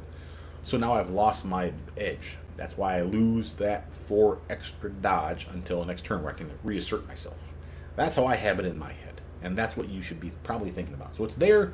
Most times you will see your touch armor class and your regular armor class yo-yo routinely because of this. And you're like, fuck, I'm not getting all my armor. The game's broken. Bug report. No. It's an example again where, again, it's working as intended. You just got really close, and now you lost it. Again, it'd be one of those, if they put it in the combat log in a way where it shows you missed, you lose Crane Wing for 1 round. Devs, that'd be fucking awesome. That's asking a lot, I know. But it would be an example of transparency. It would be a way, much like my bitching about how they show you your armor bonuses here, but they don't show you the flat-footed bonuses or the touch armor bonuses. I would love that. Same with damage. They show you your attack bonuses and all the things that add up to make your attack bonuses be awesome. They don't do it for your damage. Why the fuck not? Oh wait, they do. Oh, never mind, devs. Sorry. Well, they don't, because again, 26, 1, and 18 do not add up to be 26. So they're not giving you all of it. My point is, though, it would be nice if they gave you more. Same with the tooltips and shit that pop up in your combat log. If you follow it and you're paying attention, and I'm again, notoriously bad for this myself, I'm like, fuck, why is my armor so bad? I'm like, I'll figure it out later. And I routinely forget to check. But then it comes back later, I'm like, oh, no, it's working now. You know, whatever. And I just ignore it, knowing that, again, the game knows what it's doing, and it's doing it right. So it's just weird. It's not glitchy. It's doing it as intended. Now, what does Crane Riposte do? It's an attack. And then some. First, remember how we had -4 for fighting defensively for your swing. Your attacks go lower because you're spending more effort on being defensive. Crane style lowers that because this is on. It lowers it to 2. So it's still bad. It's -2. Well, with Crane Riposte, again, this is autopilot. As soon as Crane style is on, again, Crane Wing and Crane Riposte are active. It lowers that -2 now to a -1. That's way better. I can totally suck up a -1 penalty to my swing to get 3, 4, 8 armor bonus. Fuck yeah. I'll happily take a -1 to my swing. That's nothing. So this is really nice. Now, what else does it do? It doesn't give you any extra armor. What it does do, though, is remember how you would lose that 4 armor if they come close to hitting you? Crane Wing is what deflects it. So I'm using my free hand to smack your hand away, or your kick, or your sword swing, or whatever the fuck we're talking about, to knock it out of the way. But thanks to Crane Riposte, I can counter you now and do an attack of opportunity, like punch you in the face. So it's a free attack, baby. You gotta love that shit. So again, they dare get close enough to hit me. How dare you, sir? Pow! Crane Riposte. So I kind of dig the Crane style. It's very tanky, very tough, amazing solo potential, especially in like Kingmaker, where touch armor class was king, because there's some bad guys that you fought at the end of the game. No real spoilers here, just telling you that there's a heavy hitting touch armor class group out there. And if you did not have touch armor class in the fucking 40s or 50s, they were gonna clean your clock. And it was hard. I won't lie. On a full team, some of those dudes were fucking like, you had to like really bring your A game, son. But solo builds were like, I can solo the game. How's your touch armor class? So who gives a shit? I got armor, I got spells and buffs and whatever. Yeah, how's your touch armor class? Whoa, it's 27. Whatever. That's good. No, it ain't gonna be shit against those guys. That don't mean you can't solo it. Summon pets. Cast spells in the area when you know that they're in this next room. Way the fuck over here. Throw a fireball spell. Yeah, fuck, we all do it. So, there's ways around it. But if you didn't have a high touch armor class and you were trying to fight those bastards, you Jesus H Christ, your ass was getting handed to you because your touch AC was nothing to their fucking beam attacks to you. That's what they were shooting with, was ray touch attacks, and would fuck you over. So going a little bit of monkey crazy Crane style, Crane Wing, Crane Riposte, and all that shit, and fighting defensively and having just a -1 to your swing to get some decent fucking touch dodge armor up, made you tough. This is why I could solo the game. I did, and showcase it, but I did solo the game with Sword Saint, because they get a lot of touch armor class.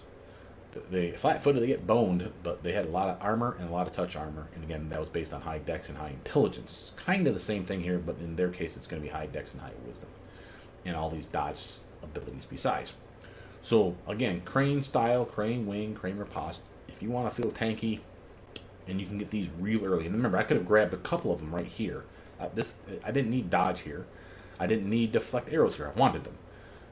If I wanted to grab 2 things, bam, bam, I could have grabbed Crane Style and Crane Wing, 1, 2.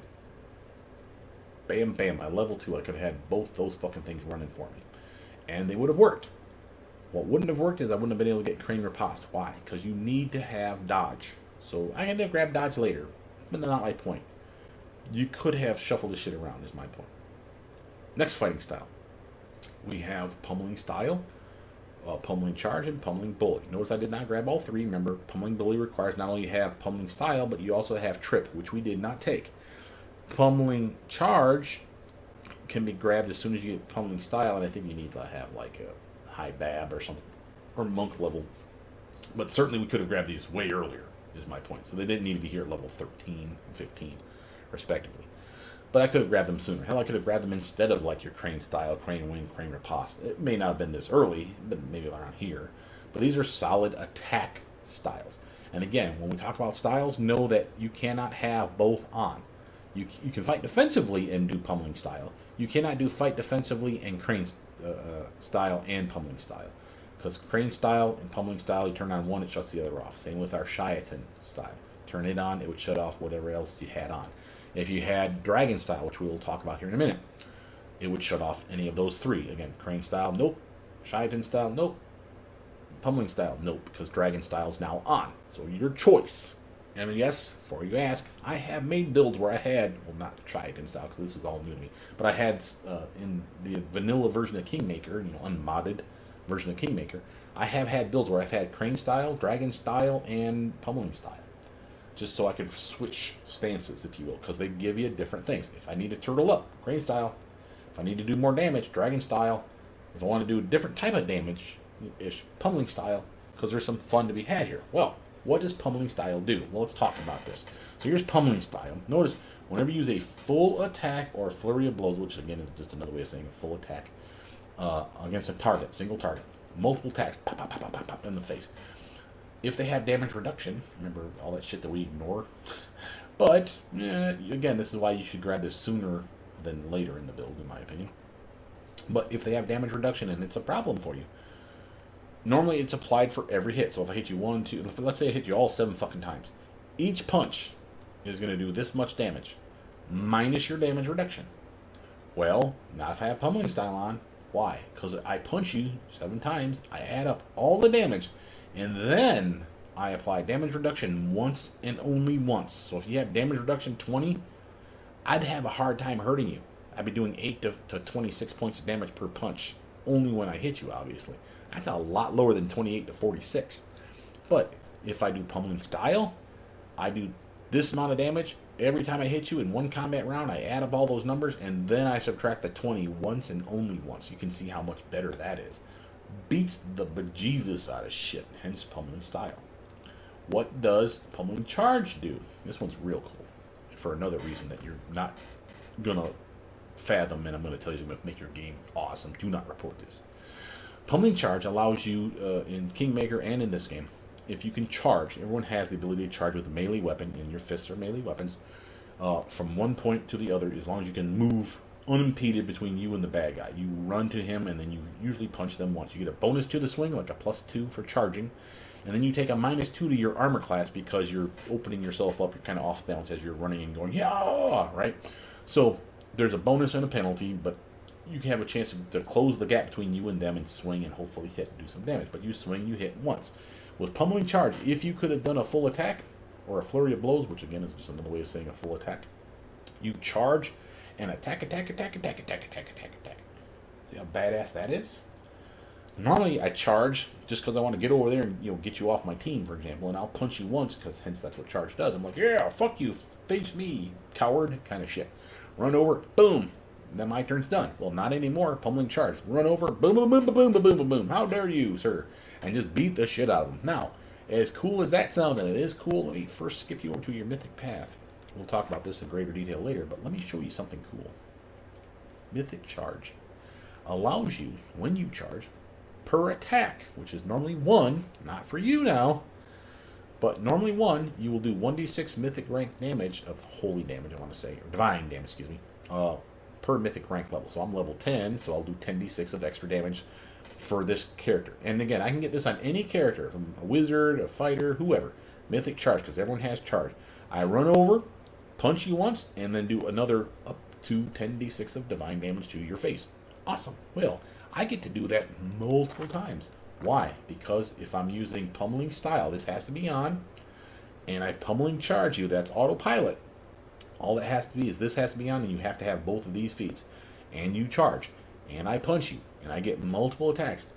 10d6 of extra damage, 10d6 of extra damage. You look at that shit. That's 7 fucking attacks, bro. If all of them hit, that's 10d6 of damage times 7. That's just 70d6 of extra damage I just smacked a dude on, and that's shit that's just infinite use. All I have to do is get far enough away from you that I can charge.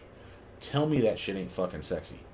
And I had to share that with you guys, because that's just broken. And do not tell the devs, shut up, I want to use it, because it's fucking cool. And I thought that was slick. And I don't think, I know it's broken, but I don't think it's a bug, is what I'm saying.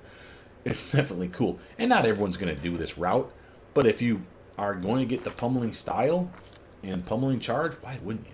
And it's only 2 feats. I don't have to get, as you see, I did not grab Pummeling Bully. That would be awesome, but you don't need it. It's fun, but you don't need it. But Pummeling Style is cool, and Pummeling Charge is fucking broken. And remember, Pummeling Style, how does it work? If you do a full attack or flurry of blows, well, what happens at the end of your Pummeling Charge? You do a full attack or flurry of blows. So they work together. What does that mean? Mirror, if I'm charging across the battlefield and punchy, because that's what I do better than anybody now with Pummeling Style on and Pummeling Charge, I attack you, hit you multiple fucking times, they add up all that damage, and then you apply your damage reduction. And then, of course, I got 10d6 per hit of holy or divine damage, which are probably not damage reduction for holy damage or divine damage in this game. So, literally, you're taking like a metric shit ton of damage at the end of that charge. And I thought that was kind of cool. Excuse me, goodness. All right.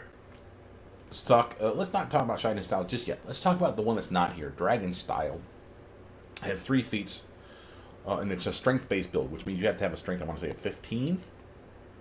You might need to even power attack. I can't remember. You certainly have to have a high mobility, not more than you would get for Crane Style. Remember, Crane Style, you want it to be 3. You don't have to, I don't think, but it's important. But for Dragon Style, I want to say you have to have like a mobility of like 5, like 8 or 7 or something later on for the 3 feats that we're going to talk about. So the 3 feats are Dragon Style, the first one, Dragon Ferocity, and Dragon Roar. Now, Dragon Ferocity and Dragon Roar, I don't think there's a prerequisite other than Dragon Style. You may have to have, I don't know, like a higher BAB or something like that. But other than that, like, you don't have to have like Dragon Style, then Dragon Ferocity, then Dragon Roar. No, it's Dragon Style unlocks both of them, I believe. Point is, for a strength-based build, which we are not, but we could have been, for a strength-based build, Dragon Style, the first one, just the style, like this one here, you turn it on. It's a toggle. What does it do? For your fists and your fists alone, the very first punch, normally you would do your strength modifier and damage for all of them. So +1 here, or let's say your strength was the +3. So you had 16 strength and 12 dex, let's say, because that would be common sense. So you do +3 damage per punch. Punch 1, punch 2, punch 3, however many punches you hit, you get to add that 3 points of damage per smack. That's going to be over here. Fine, that's normal. But what does Dragon Style do? Well, it takes the first punch, and instead of being your modifier, it's 1.5 times the modifier. It's like you're swinging with a two-handed hit, because that's what that would do, 1.5 times. And again, it's rounded down, so +3 would go to 4.5. It would round that down to 4. That's not that impressive, Brother Mune. It's a fucking point of damage for one goddamn feat. Really? And that's only the first hit. Every hit after that's back to being normal, +3, +3, +3. Yes, however, are you going to stop at +3? Fuck no, you ain't. You're going to jack that fucker up to +7. What would that be? Half of 7 is 3.5. Now it's 10.5. 10, rounded down, obviously, is better than 7. And that's only 3 points of damage. And yeah, I get it. It's still not that impressive. And it's only for one attack. But we're not done. Dragon Style is one of those that builds into it. Much like Crane Style gives you Crane Wing and Crane Riposte for that extra protection. Dragon Style is all about extra damage. So you got Dragon Style, then Dragon Ferocity. Dragon Ferocity adds that 1.5 modifier, that one that I just told you about, that 3 going to 4, damage to all your attacks, all your punches, I should say. Wait, there's more. And that first attack gets double. So now, 3 going to 6, again, don't sound that great, but remember, we just said 7 going to 10.5, so 10, for all of them, 10, 10, 10, 10, 10, except for that first one. No, it's not getting 10, it's getting 7 times 2. That's 14. That's a lot of extra damage, so add that up. That'd be 7 more damage, 3 more, 3 more, 3 more, 3 more, 3 more, 3 more. That's a lot of 3s. 1, 2, 3, 4, 5, 6. 6 times 3 is 18, and that 7 on top of that, that'd be 25 extra damage around, son. And that's because you did Dragon Style and Dragon Ferocity. Clearly, heavy-hitting power hits. That's what it's all about. Now, what's Dragon Roar? Again, not needed, but I love it. What does Dragon Roar do? Dragon Roar takes your physical punch damage and allows you to scream it at them in a cone, much like Shout, but like an AoE version, like the Shout spell. But instead of being sonic damage, it is bludgeoning damage. So again, and it's not a spell. So when you get those demon pricks, I'm spell resistant, I'm immune to magic, fuck you, yeah, I'm a monk, motherfucker, I don't use magic. Scream at your ass with my Dragon Roar. Rawr.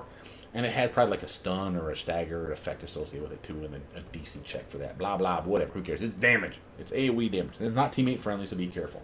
But that's basically your Dragon Style in a nutshell. So Dragon Style, Dragon Ferocity, Dragon Roar. And again, pretty fucking cool, I think. Now, your Dragon Roar, I believe, I can't remember this off the top of my head, but I believe they use up like 2 charges or 1 charge of your Stunning Fist. You have multiple uses of those in a day anyway, and let's just say it, you're not doing Stunning Fist all the time. You routinely will forget you have this ability. I do all the time. Same with the Stunning Fist that turns into fatigue effects. Same for the Stunning Fist that makes them sickened. The one plays off of the other, which plays off the other, so you can choose which one you're applying. But I routinely forget that shit. So again, Dragon Roar to your heart's content. And remember, Dragon Roar is AoE versus single target, which is what this shit's all about. Punchity is usually the first dude you hit. If I want to hit like 3 or more bad guys, Dragon Roar his ass. Pretty awesome. We said that. The fourth new one, that again wasn't in Kingmaker, because Oread didn't exist in Kingmaker. And not counting the other fighting styles that, again, like jabbing style and the other ones that, again, were mods. So if you ever see people playing in Kingmaker and you see fighting styles that you don't see in this game, that's why. It's because there's a mod that added a lot of fighting styles, which is pretty fucking cool, but we're not going to talk about them right now. This one, however, the Shaitan style, is a thing we should talk about because it is something we have. Not, again, 3 feats. Shaitan style, Shaitan skin, Shaitan earth blast, and they were unlocked in that order. I don't remember that I needed Shaitan skin to unlock this. I would assume so, but I don't care. I'm going to grab all 3 because they're new and interesting, and what else would I grab here, quite frankly? But what does Shaitan style do? Well, notice this back here first. When we unlocked our Student of Stone bonus feat shit here, where we get our Shaitan style unlocked, way the fuck down here, we did unlock Elemental Fist, the acid version. Remember, only acid for us. Shaitan style keys off of this. You gain 1 additional Elemental Fist attempt, so we get a certain number a day. By getting this, you're getting 1 more use of it a day. Awesome. Why? Because you're actually going to use it in tandem. While using the Shaitan style, this toggle is on. And Elemental Fist feats to deal acid damage, which is what we do here. So we click, so this is on, we click this and punch you with some acid. You gain a bonus on acid damage. How much? Equal to our wisdom modifier. So it normally does 1d6 of acid on the punch. Now it's 1d6 plus, in our case, 7. Does that sound amazing? No. But it's better than 1d6. Also, we're not stopping at plus 7, are you? I know I'd rather have more armor than less. Get that wisdom high, bitch. I could say 10, 11 would be a realistic number to have on this side. So now imagine that's 1d6 plus 11 now. That's a lot better. And you can see the appeal. So that's all that really does for us. But notice we still get an acid damage roll plus the wisdom modifier. If your Elemental Fist melee attack misses while you are using it to deal acid damage, which of course we have to, you still do 1d6 of acid damage to the target. So if we whiff, I guess the acid is slinging off our fist and still catching them in the face. So we still hurt them, which is fucking cool. At least we're doing something. Wait, then there's this one. Shaitan Skin. This one's actually extremely useful.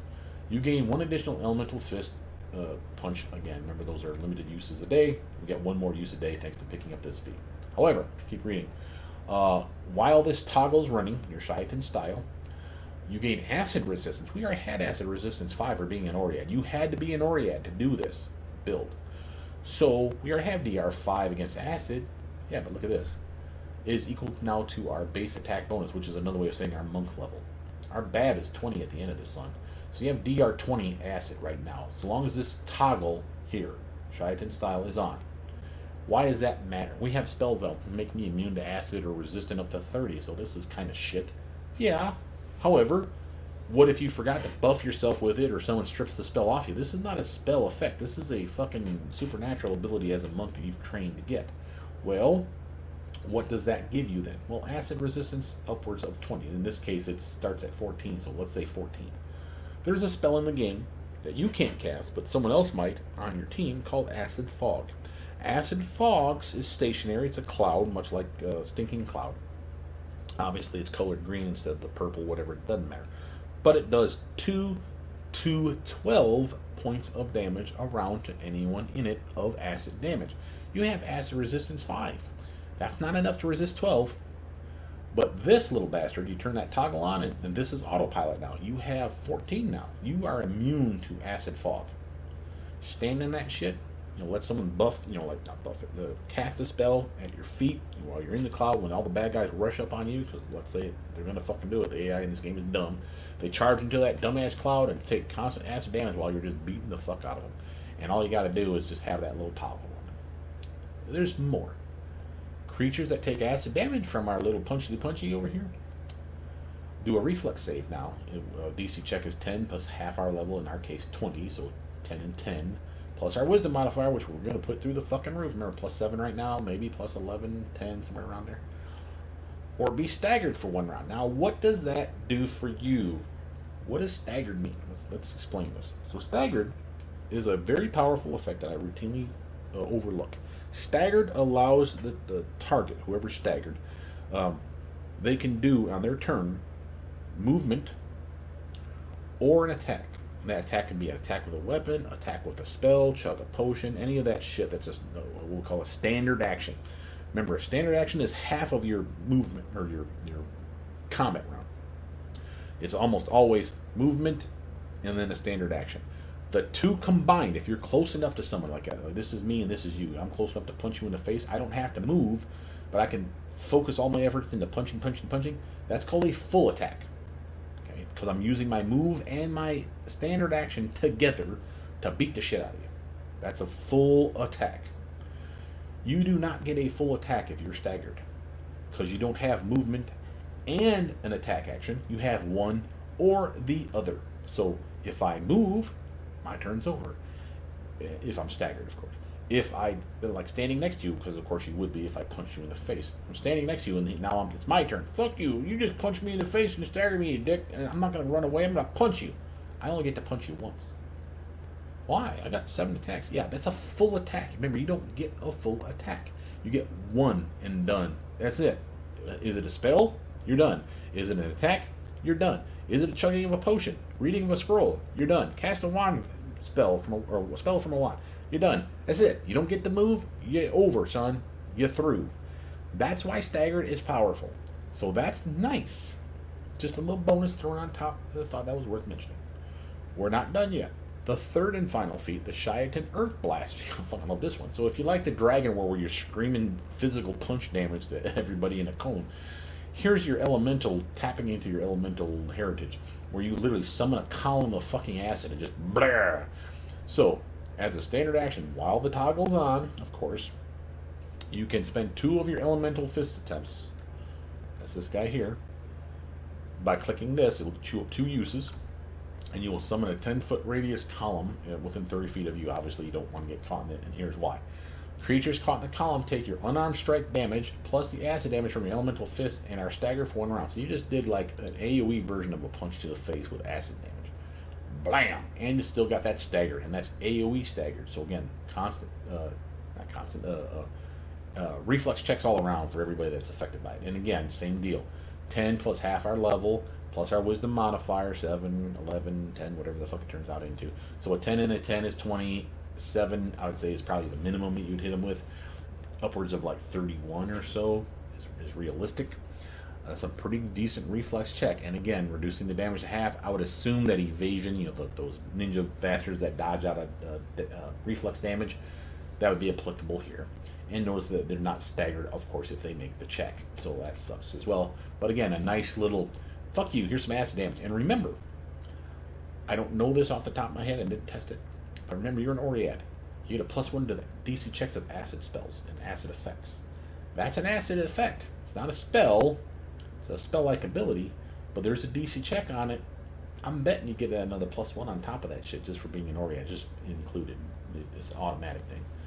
And I thought that was kind of fucking cool. Now, after talking about all this shit, what else do we got, Brother Mutant? Well, first, let's sum up our skills. I made a mistake of putting a point into athletics and a point into lore religion, or actually 8 into lore religion, and 1 into use magic device. I would not do this. I would put 20 into persuasion, 20 into mobility, because remember, you need at least 3 to unlock that fighting defensively extra armor bump. And I figured you're a dex-based character, why not be really good at mobility? You're a monk, fuck it, makes sense. 20 into perception. Notice how we have robes. I gifted myself to make my perception even better. But the point is, it's a wisdom-based stat. It's an upgrade for you. Solid. The other thing that's a wisdom-based stat is lore religion. Notice how it only has 8 ranks in it? I would steal this 1 back from use magic device, make this a 9. And then I'd steal this 1 from athletics, which is stupid to even do, and slap it in here and make this a 10. So this could be a 20 right now. And then the more wisdom you get, the higher that 20 will go. So that would be a value. So this would be 20 points, this would be 20 points, this would be 20 points, and this would be 10. And all you needed to have was an intelligence of 12 to do all that. That's not bad. So monks get a lot of skill points, just not a great choice. I did use magic device because I'm like, well, we're going to cast spells, but we only cast spells because we're a mythic path. So our mythic path allows us to cast spells. The athletics, ignore the +6 from divine power. Yes, that's true that it does work, but that, again, a spell that came from our mythic path. So you would not normally have that 11. You would have 6 less. It'd be a 5, which is shit. Yeah, it could be more with gear that buffs our strength and buffs our skill points, sure. But again, 1 point investment was silly. I'll take that one back and that one back and dump it into here to make lore religion at least serviceable. A 20 is not bad. And again, the more we bump that wisdom, the better that'll be. On that, what else? For mythic path, I went Aeon, whatever you call this, Aeon, Flux. And a lot of cool shit in here for this. First, let's talk about our upgrades here. Notice the first one I grabbed, this Brutality Incarnate. Notice that it could have been, it's at level 1, so the odd ones. Any of the odd ones could have been here, in most cases. What was one of the odd ones? Mythic Charge at level 5. Why not grab it here, brother? You already had that charge ability. Yeah, but you didn't get multiple attack for that charge ability until you got Pummeling Charge, remember? And that was late in the game. So I'd push it back at least to level 3, which would be this guy here. I would not grab it at 1. And remember, its damages scales with your mythic rank. So it's 1d6 per hit, then 2d6, all the way up to 10d6 by the end. So getting it at 5 still makes sense to me. I could have been convinced to grab it at 3, but I would not grab it at 1. I would grab Brutality Incarnate at 1, and I did. Why? Your natural attacks. That's your fists, son. Natural attacks in this game are fists, like your unarmed strikes, your claw attacks, your bite attacks, your tail slaps, your wing buffets, your tentacle porn. Get the idea. Your natural attacks, and that includes fists, bites, gore attacks, tramples, all that shit's natural attacks. So your little fisties count as natural attacks. This is why spells like Magic Weapon and Greater Magic Weapon do not work on natural attacks, because they're not weapons per se. They're your natural attacks. But Magic Fang and Greater Magic Fang buff your natural attacks, like your fists. So get a monk on the team or someone like a ranger on the team that has access to those two spells and buff you with that shit. Give you a better damage, better attack bonus. But it has to be Magic Fang or a spell like it. But look what this one does. At level 1, Mythic rank, again, very easy to get in the game. Your natural attacks, all your natural attacks, which again include your little fisties, ignore all damage except N/dash. Remember, that's my big rant and rave where I was talking about penetrating strikes and greater penetrating strikes being useful for this one, because there ain't a whole lot that gets around this. There's exceptions to the rule. Again, we have an exception in our build already for this. But the point is you now literally have unlocked all that shit. So again, you may say, well, that makes this and this and this and this useless. Yeah. Who cares? It's useless in the right way, in that, yeah, I'm getting them and it doesn't mean shit to me anymore, because again, I ignore all of it now, baby. Yeah, wouldn't you want that? Why would you not want that? So here you go. I ignore all of it. Period. How fucking badass am I? Those demons, I'm a tough motherfucker, I got a DR 20. Yeah, I'm a monk with Brutality Incarnate, bitch. Suck on my knuckle. Boom! Right through the back of his face. Just imagine it. You just got leaning him against the wall. He can't even flinch back because he's against a solid surface, and you just full fucking throat punch the son of a bitch. Boom! Take some damage, fool. Brutality Incarnate, right? You gotta pick it as soon as possible on a monk build when you're using fists, obviously. Or, I mean, and just to put out there for other builds, just to the troubleshoot or the spitball, I guess. You could have done Brutality Incarnate for like what's that? There's a Alchemist build where you chug your mutagen. That gives you a massive buff to your strength, your dex, your con, or all three, depending on which one you're using. And there's an ability you can upgrade that literally gives you claws and fangs when you chug your potion. So you kind of turn half werewolf, kind of. So you get to go all beast mode on somebody and do natural weapon attacks. So there you go, baby. Brutality Incarnate. And you got multiple attacks. You got 2 claw attacks and like a free bite attack because of that shit. Throw on, instead of going Aeon, you could have gone like Demon build, for your Demon Mythic path. And they get like at level 2, instead of Force Reality, you go the close to the Abyss, whatever the hell it's called. You get like free Horn attack. That's a gore attack. That's, again, another natural attack. You could just be like horns and claws and tail slaps and fucking bites and shit, just and all ham on their ass with Brutality Incarnate. That's fucking amazing, right? Just saying, there's some fun to have there. Notice we got Force Reality, because again, you don't have to pick this, but again, it's part of the Aeon path. No, it's not part of the path. It's something that Aeons are known for. You don't have to take this. I could have gone anyway. I could have gone to that horns from the fucking demon path and still gone Aeon for the mythic path. They have yet to make that where if you want to go Aeon, you have to take Force Reality. That's not a thing currently. But again, remember, we are in beta. That may change. But I don't mind this. We literally draw our power from law. Again, you're a monk. You're a lawful something, even if it's evil. So this makes sense to me, too. Notice this. Every enemy in a 30-foot radius around you when I activate Force Reality is a target of a greater dispel effect, but only for illusion spells. So if they've had stuff on them like Blur, Displacement, Invisibility, Vanish, Greater Invisibility, what am I saying? Mirror Image. Those are illusion spells. And they suck. And I don't want to miss. So how about I do Force Reality on your ass? Whoop! There you are! Boom! Right in the face. It's even fun. That's at level 1, baby. Now what happens at level 2? The mythic character gains the ability to fix hindering abnormalities in my allies. One ally in close range is a target of a greater dispel effect, affecting all negative effects. Now what that means, I can't fucking tell you. I'm assuming I'll figure it out when the bad guys nerf my team and I go next to my team and do the force reality for the teammates. Fixing these abnormalities is another clickable. Whoop, heal them back up. Remove the negative effects. Cast level for these abilities is equal to your character level, not your caster level, not your Aeon Mythic rank or anything like that, but plus your Mythic rank. So I'm a character level 20, Mythic rank 10. I'm a level 30 caster for these greater dispel magic effects. That's pretty powerful by the end. You use these 3 times a day plus your Mythic rank times a day, so 13 will be the number that we see. So that's pretty cool. Of course, we have all our summons and blah blah blah are hard to kill. Notice here's our force reality. That's the level 2 upgrade, just mirroring the fact that we grabbed it. We don't have to pick it again. It just shows up. Notice we got Piranha Strike Mythic. Remember, your fists with Weapon Finesse, we can Weapon Finesse them, and therefore Piranha Strike is a viable option. Power Attack if you're going like Dragon style and going all ham on your physical punches. And you could, Jesus Christ, do some holy hell damage as a Dragon style like this, by the way, for a strength-based build, and go Power Attack instead of Piranha Strike, and do Power Attack Mythic as well. You do a hell of a lot of damage, and you wouldn't need Weapon Finesse. You wouldn't need to get like Weapon Finesse Mythic, which we did not take, as you can see. You could, you probably should have, but we did not.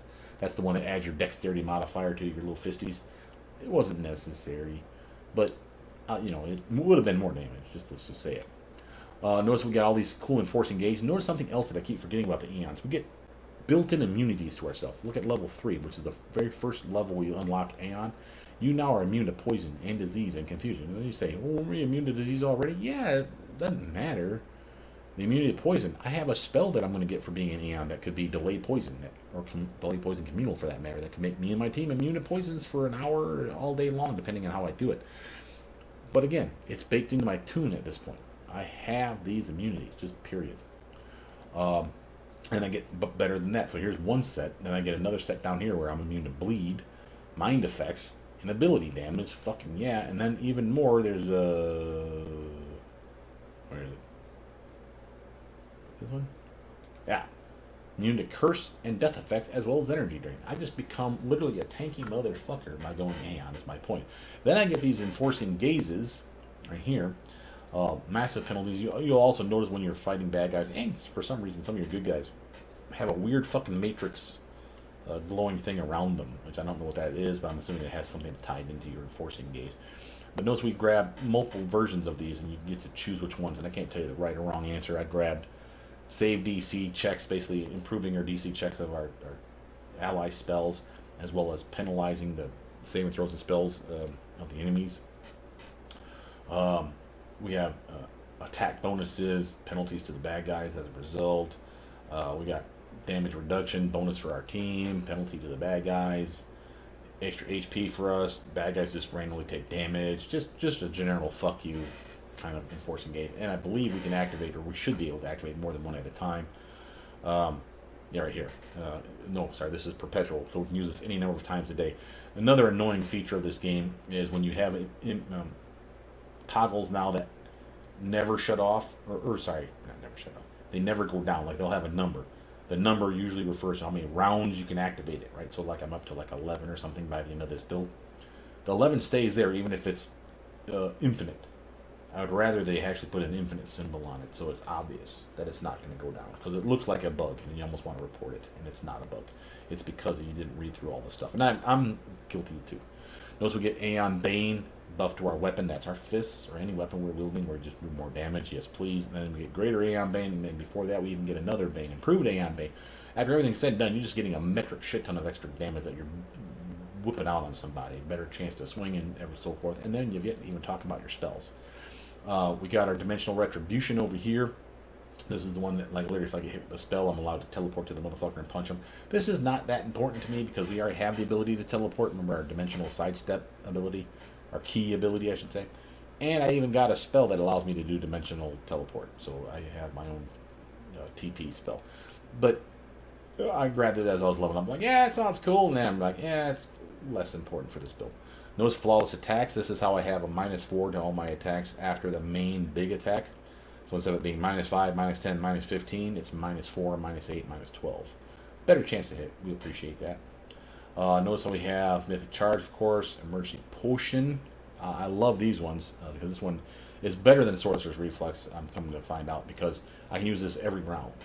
Every round I have a potion. Like I could fill my belt with every kind of potion that I would want. And every round I'm like, boop, swift action, boop, swift action, boop, heal spell, boop, shield faith, whatever I need. Enlarged person, yeah. It would just be awesome. True Strike, if I can find that in potion form, you better believe I'm fucking loading up on that shit. Plus 20 to my swing on the next first swing. Hell yeah. Sorcerer's Reflex. Down here we got Enduring Spells. You may say, we don't cast spells. We got a spell book. Even if it is just the Aeon one, it's still pretty fucking good. And I even grabbed Greater Enduring Spells late, but I still maintain it's a solid choice. Sorcerer's Reflex for that initial start of the fight. There are some good spells that we will have access to, and they have a short duration where these two things don't even help them. So, if they don't help them, at the very least, I don't have to cast them before I go into a room, because that's wasteful, right? You got 20 rounds, let's say, of this Divine Power, amazing spell. I cast it, open the door, walk into the room, look for a bad guy. A fight starts, that's 2 rounds burnt up out of 20 rounds. That's a waste. Well, how can I solve this problem? With Sorcerer's Reflex. I walk into the room without casting the spell. Oh, I found some bad guys. The initiative rolls are done. It's my turn. First spell I cast is a swift action. Divine Power, Divine Favor, Divine, Shield of Faith, whatever the fuck I need. 1 spell. Boop, ready. And then, because it's a swift action, I still have my attack, or my movement, or my charge. Remember that bad boy? Where the fuck over here?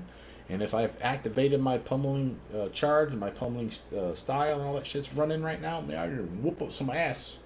Just saying. Pretty good shit in here. And then, of course, we get cool pets, and I love the golems. And again, it kind of feels like, and I know this sounds weird, but you are a monk, and you're made of stone, and you're kind of summoning your fucking kin. Look at all that. Here's Stone Golem. Hey, brother. You've been a while. I'm going to go kick that guy's ass. Oh, I see you brought her cousin. Looking good, baby. Love you. Go kick his ass. Gold Golem. Hi, Mom. Be respectful. But you get the point. You get thematically, to me, this fits. What else we got? Notice we got Mythic Suppression. This is some weird abilities that we have that shut down and so by definition of what this is telling you, we're already under the impression, I haven't seen them yet, that there's going to be bad guys, demons, that have mythic abilities like you. Hence the reason that we needed shit like bypass epic damage reduction, because how the hell else would you get that? They're probably mythic. So if you don't have this, you're getting boned, son. So Mythic Suppression, again, always to lock down their abilities, so trivializing, I'm assuming, fights with those monsters. That'll be nice, and I get an upgraded version here at 9. Notice how I can give immunities to my teammates. So companion immunities at level 7, they get immunity to poison, disease, and confusion, like I had way the fuck back up here. Right? Poison, disease, and confusion. Notice down here, mind effect only. Not mind effect and then some else, right? Remember I had mind effect, bleed, and ability damage. They're not getting all my cool shit, but they're getting some cool stuff. Hell, I even at level 10 decided to pick Favored Meta Magic Extend. Remember, that's the last feat I picked at level 19, Meta Magic Extend, because of my buffs, and I'd like to have them last longer. So double the buff. Now it doesn't take me increased caster level to do it. It can be like, if it's a level 1 spell, it stays a level 1 spell, but now it's the extended version. So go through your spellbook and fix it. On that, your spellbook. Last thing to talk about. Remember, it's only the Aeon Mythic spellbook. That's the only one you have. So we have no cantrips. Even though I picked a cantrip as a background feat, I can cast Acid Splash. That made sense. You're an acid guy. Anyway, I grabbed some healing spells because you need to heal. And it helps to heal your team. So free healer. Even if you're not the best healer in the party, at least you can have some help there.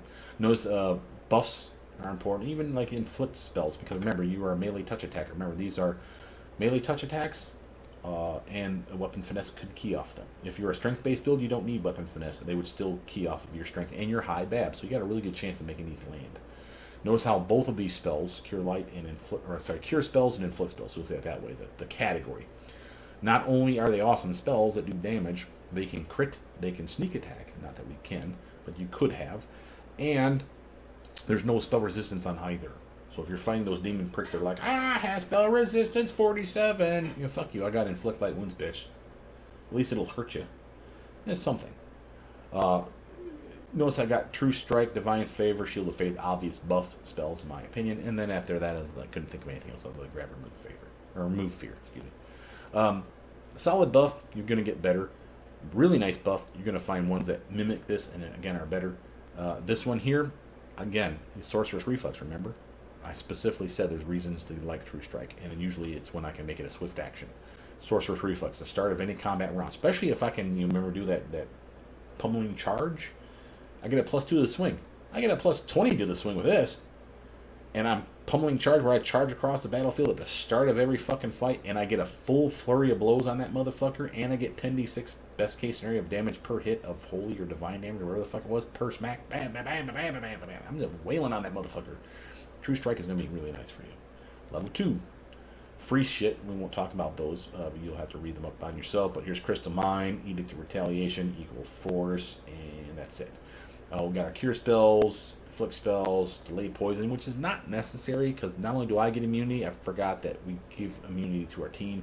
It's late, so I will say it is useful. It's not that it's garbage, but when you can make the entire team immune to poison for free, that doesn't involve spells, why am I grabbing this? So I probably could grab something better. But Find Traps was a good pick in my opinion, and you're probably taking point. You're one of the tankier teammates. Resist energy, yeah, you have some acid resistance, and yeah, with that one Shaitan style on, you got acid resistance 20 by the end of your build, but wouldn't you rather be 30 by default? I know I would. Or for fire, cold, electric, sonic, you get the idea. Seeing Viz, yes, I know I have Blind Fight, yes, I know I have Tremorsense. I still like Seeing Invisibility, and again, it's a nice, long-lasting buff, so fucking take it. Level 3, Archon Zora, nice buff for you, and with greater enduring spells, I can have that 24 hours a day, cast it once and it's on me forever. For that day. Constant penalty to the bad guys until they hit me once. And remember, I'm a real tough son of a bitch, so for them to already be penalized for their swing and their saving throws and their armor class until they literally manage to hit me once, it's probably going to take a while before they hit me once. So that's some fun I can have there. Cure spells. I didn't grab the Inflict spell, which means there probably wasn't one at this level. We got Edict of Non-Resistance is a new spell, Relativity is a new spell, and Starlight is a new spell, so they're fun to have here. But again, I got Protection from Energy. Remember, this is not the same as Resist Energy. This is Absorption, whereas Resist Energy is just damage resistance.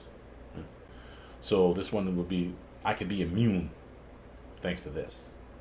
The other one, the Resist Energy, I could be immune, but only if it's 10 or 20 or 30 damage coming through or less. It scales. Remember, it starts off at 10 points of absorb, then eventually goes up to 20, and then eventually goes up to 30 at level 11. It doesn't take you long to get to 20 and 30, though. So the point is 30 is probably going to be common for you. And again, if it does 30 damage or less, you're immune. This spell by itself is awesome. That's why I love this spell. This spell is also awesome, and again, it can absorb upwards of 120. But the difference being is this one can't. Like if you hit me with 120 of fire damage and I cast Protection from Energy Fire and I'm level 10 or higher, which would be easy to get, I can absorb that full 120 and I didn't take nothing. That's awesome. That's an amazing immunity spell. The downside is that once it reaches that cap, it's done. It discharges. It pops, if you will. It's like a force field. Whereas this one is just always on until it wears off or someone dispels it. And yeah, shit can bleed through that 10, 20, or 30. Sure, hey, that sucks. But again, you took at least 10, 20, or 30 less damage. You can still see the appeal. But both of them together are amazing. Notice Magical Investment, remove blindness, remove disease. I was thinking of like monkey type shit, like monk type shit, sorry. The like curing people with my monk touching whatever. I don't know what monks do. Point is, it made sense to me at the time.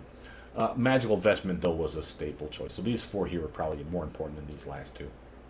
Magical Vestment, just as a reminder, works on not only shields now, which we don't have, but also works on armor, which you don't have, but also works on shirts and robes, which you do have. So, cast it on your robes, get a +5, I think, bonus to your armor. Again, you are a tanky mofo. Level 4. Chains of Light, again, Cure Spell, Death Ward, Divine Power, Freedom of Movement, Restoration. Those are the ones I picked. Edict of Predetermination, True Form, and Uncertainty Principle were ones that are free. You're just going to get them just because you got to this level. But these ones, why did I grab them? Well, Heal, obvious. Death Ward, not as important. Remember, we become immune to a lot of this shit. before too long. But until that time, I'll appreciate it. And again, you can also cast it on teammates, which I do like that. Change of Light. Only reason I want this one is I like a paralysis spell, and I like one that has no spell resistance. Here's an example of one. So a good spell. Divine Power. Oh, by the way, your casting stat for all these are Charisma, and your Charisma sucks. For your DC check. That's why your DC is a 12. Just put that out there. Restoration, though, again, curing type spells and shit, so it helps you, helps your team. Yeah, certainly you will see the appeal there. But again, and freedom of movement. I do not like being paralyzed. This is another way where you can be flat-footed, like crazy flat-footed, if you're paralyzed. So freedom of movement, especially when you can make it last all goddamn day, you will appreciate that. Level 5, Absolute Orders, new spell. Edict of Absolute Order, just to show it to you. Edict of Perseverance, Supernova, Zero State are also new spells. Once you get to level 5 spellcasting, those are here for free. Break Enchantment, Breath of Life, Burst of Glory, Constricting Coils, and Dominate Person are the ones that I took. Why these ones? Well, they're weird for one. But I do like an AoE heals, a ranged heal spell. Oh, this is touch. I always think this one's ranged. Because I see breath and I'm assuming you're blowing on things. Alright, anyway, touch spell. Can heal a decent amount, but you can also be used to damage undead. So that's why there's a will save for half damage if you use the damage. That's what that's about. Again, this can bring someone back to life, hence Breath of Life. If they die, you activate it within 2 rounds of them dying. If it's enough to bring them to a positive health, positive HP, then you can bring them back. So this will be heavily used, in my opinion. And if it's not enough, you'll have resurrection spells with another teammate, more likely than not, to bring them back from the dead. It's better to do it this way, though. It's cheaper, too, because the other ones will cost diamonds. This one here, Break Enchantment, again, for you and the teammate, enchantments, transmutation, and curses, shit that affected you and your teammate. Well, I may be immune to many of those things. I'm not immune to all of them, I don't think. And there are some transmutations in the game that are straight up fucking suck. For those of you that don't know, Slow is a transmutation spell. Enchantments, again, we may be immune to mind-affecting spells, but that doesn't mean everything. That's an enchantment, I don't think. Curses, certainly we're not immune to. Well, maybe you are at a certain point. Aeons actually do get an immunity to curses, but your teammates are not. So again, another example of we're helping our team. Burst of Glory, this one's nice simply because while it's not a long-lasting spell, remember I can extend that. So while it's 2 minutes, now I can make it 4, double. Still not enough to make it perma, or 24-hour buff, excuse me. But I do like that it's a sacred bonus, which is something I don't normally have, and a save against fear effects. Yeah, it's some temp HP, and it's AoE for me and my team. So again, this could be like the start of the combat with my Sorceress Reflex. Whoop! Burst of Glory for my whole team. Everyone's buffed. You may not be amazing, but you got a little temp HP, and you got a little bonus to swing besides. Constricting Coils, just another paralysis spell. This one does have spell resistance and a different saving throw. This one's a will save, whereas Chains of Light was a reflex. So there's differences, which is why I grabbed it. But this one also does damage over time, so I do like that. Dominate Person, because I don't know, there probably wasn't anything else to pick. And I do like turning them over, using my monk will to, you should really fight with me, buddy. So, level 6, Edict of Impenetrable Fortress, and now we're talking. You want to feel like a tank? How about I'm immune to physical damage for multiple rounds? Yeah, that sounds awesome. Embodiment of Order, another nice buff here. This is another one of those where I can cast it on me or the team, where they get Shield of Law. It's an amazing deflection buff, as well as saving throws against, I want to say chaotic creatures. We get resistance to fire, electric, cold, and acid. I don't know how much, but it's definitely more than 0. And again, this can be 24 hours a day. Additionally, when the spell's cast, you cast Dictum on them. I have no idea what that means. Freezing of Nothingness, that's another new spell. And so is Zone of Predetermination. This one's a little trippy, where everyone rolls an 11 on a 1d20, no matter what the roll is for. Whether it's a saving throw, you roll 11. You roll an attack roll, you roll an 11. You're rolling anything that's a 1d20, you're rolling an 11. Doesn't last long. I mean, it's like 1 round per 4 caster levels. So again, 5 rounds for us. But again, if they're swinging heavy and hard, and you know that an 11 is going to be low enough that they will always miss your armor class, fucking cast this spell, son. What the hell are you doing to me? So, just saying, there's some fun to be had here. Spells that I picked, though.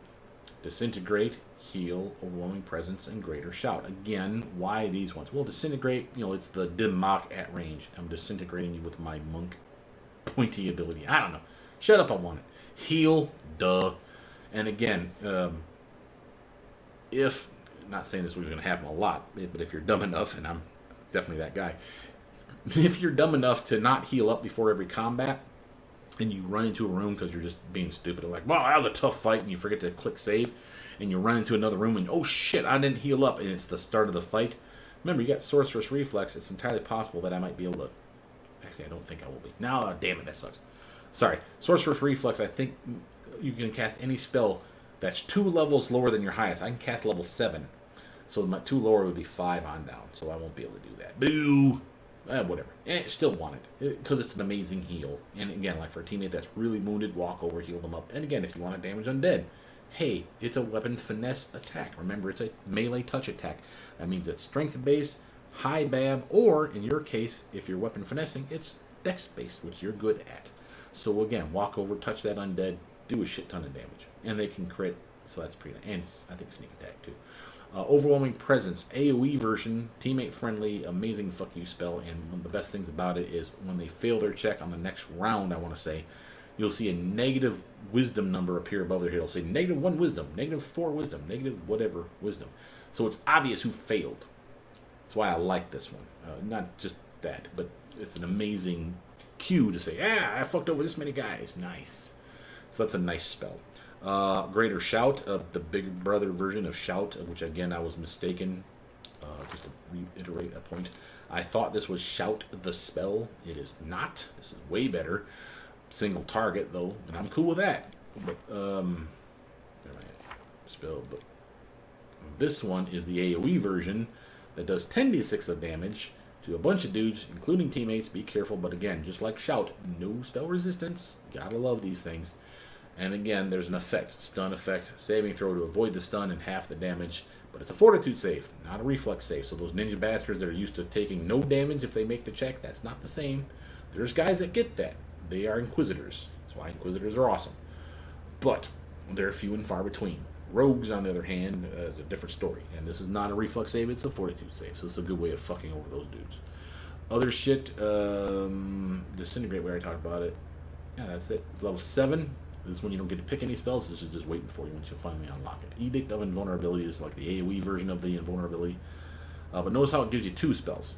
Edict of Impenetrable Fortress and Edict of Perseverance for 1 round for 5 caster levels. So for 4 rounds, what's it? Perseverance and Impenetrable Fortress. What does that do? Perseverance, Impenetrable Fortress. Here's the one where you take no damage. So for 4 rounds, you and your team take no damage. Wait, there's more.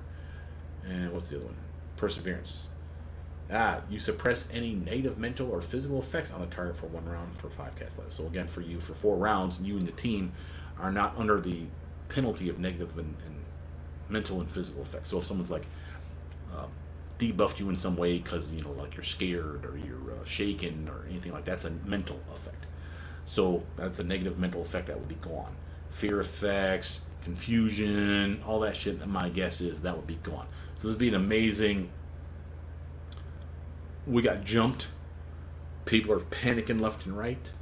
The team is fucking taking damage. We can't have it. What do we do? What do we do? What do we do? Turn to Aeon Monk, and Aeon Monk does Edict and Invulnerability. AoE style, get together. Everyone in a big fucking tight circle on your party only for 4 rounds gets to be a badass.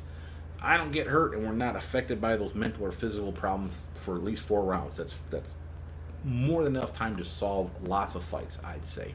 So again, I like this build. I like the damage. I want to show you one thing before I leave. Let's see if I can do it. I want to show you the charge ability, and I want to show you the different styles. So here's your Pummeling style. Piranha Strike. Notice how Crane style is off. Click it on, it shuts off Pummeling style. Click on Shaitan style, again it shuts off Crane style. Again, click on Pummeling style. Again, it's only one at a time. So they at least learn from their mistakes, because back in Kingmaker, it could have been that they would let you activate more than one thing. What I want to do, I want to attack some dudes. I don't know how the hell I'm walking over this trap. I think I literally have to get closer to it. But I did not envision that. So let's quick save here. See if I can set this up. So a trick I can show you. So you see how these two guys are standing side by side? Defeat is not an option. If I charge this guy, if I can do it. with my Pummeling style on, I'll get multiple attacks off on that guy until he dies. Well, here, let's just skip a turn. Skip a turn. Skip a turn. Okay, let's see if it works for me. Okay, first, notice how he shot at me. 16 and 5. I had a 41 armor class. So let's walk you through a little bit of what we got here. So again, this is not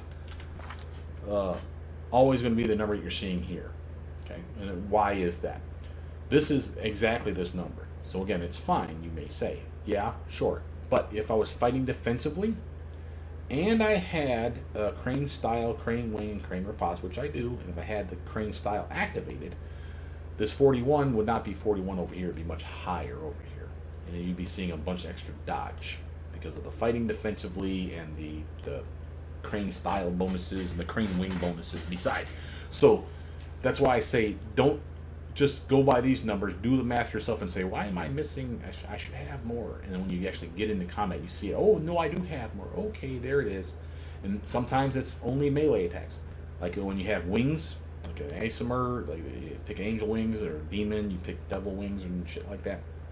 Those wings are specifically give you a dodge bonus.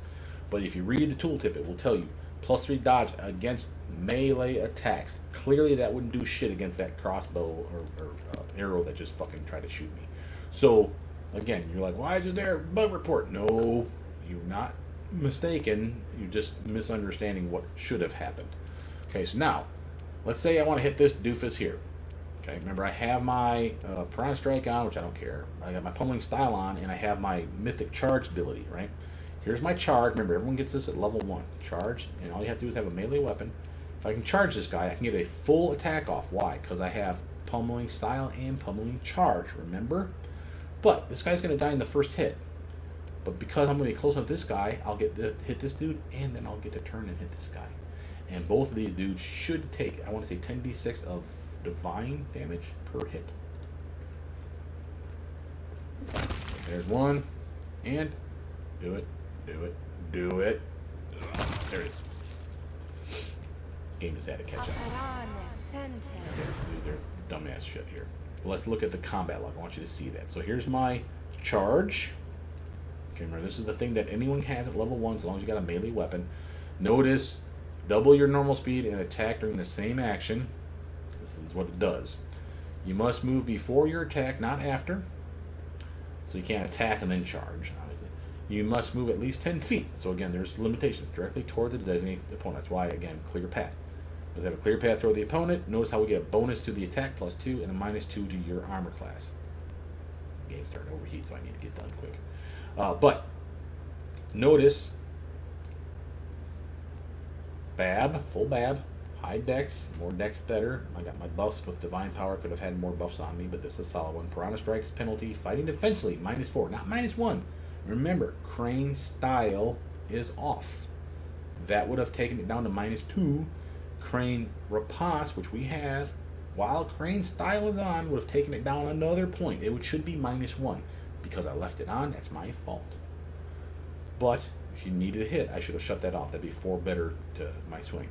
Notice Strength of Stone, again, always on as far as I know once you unlock it.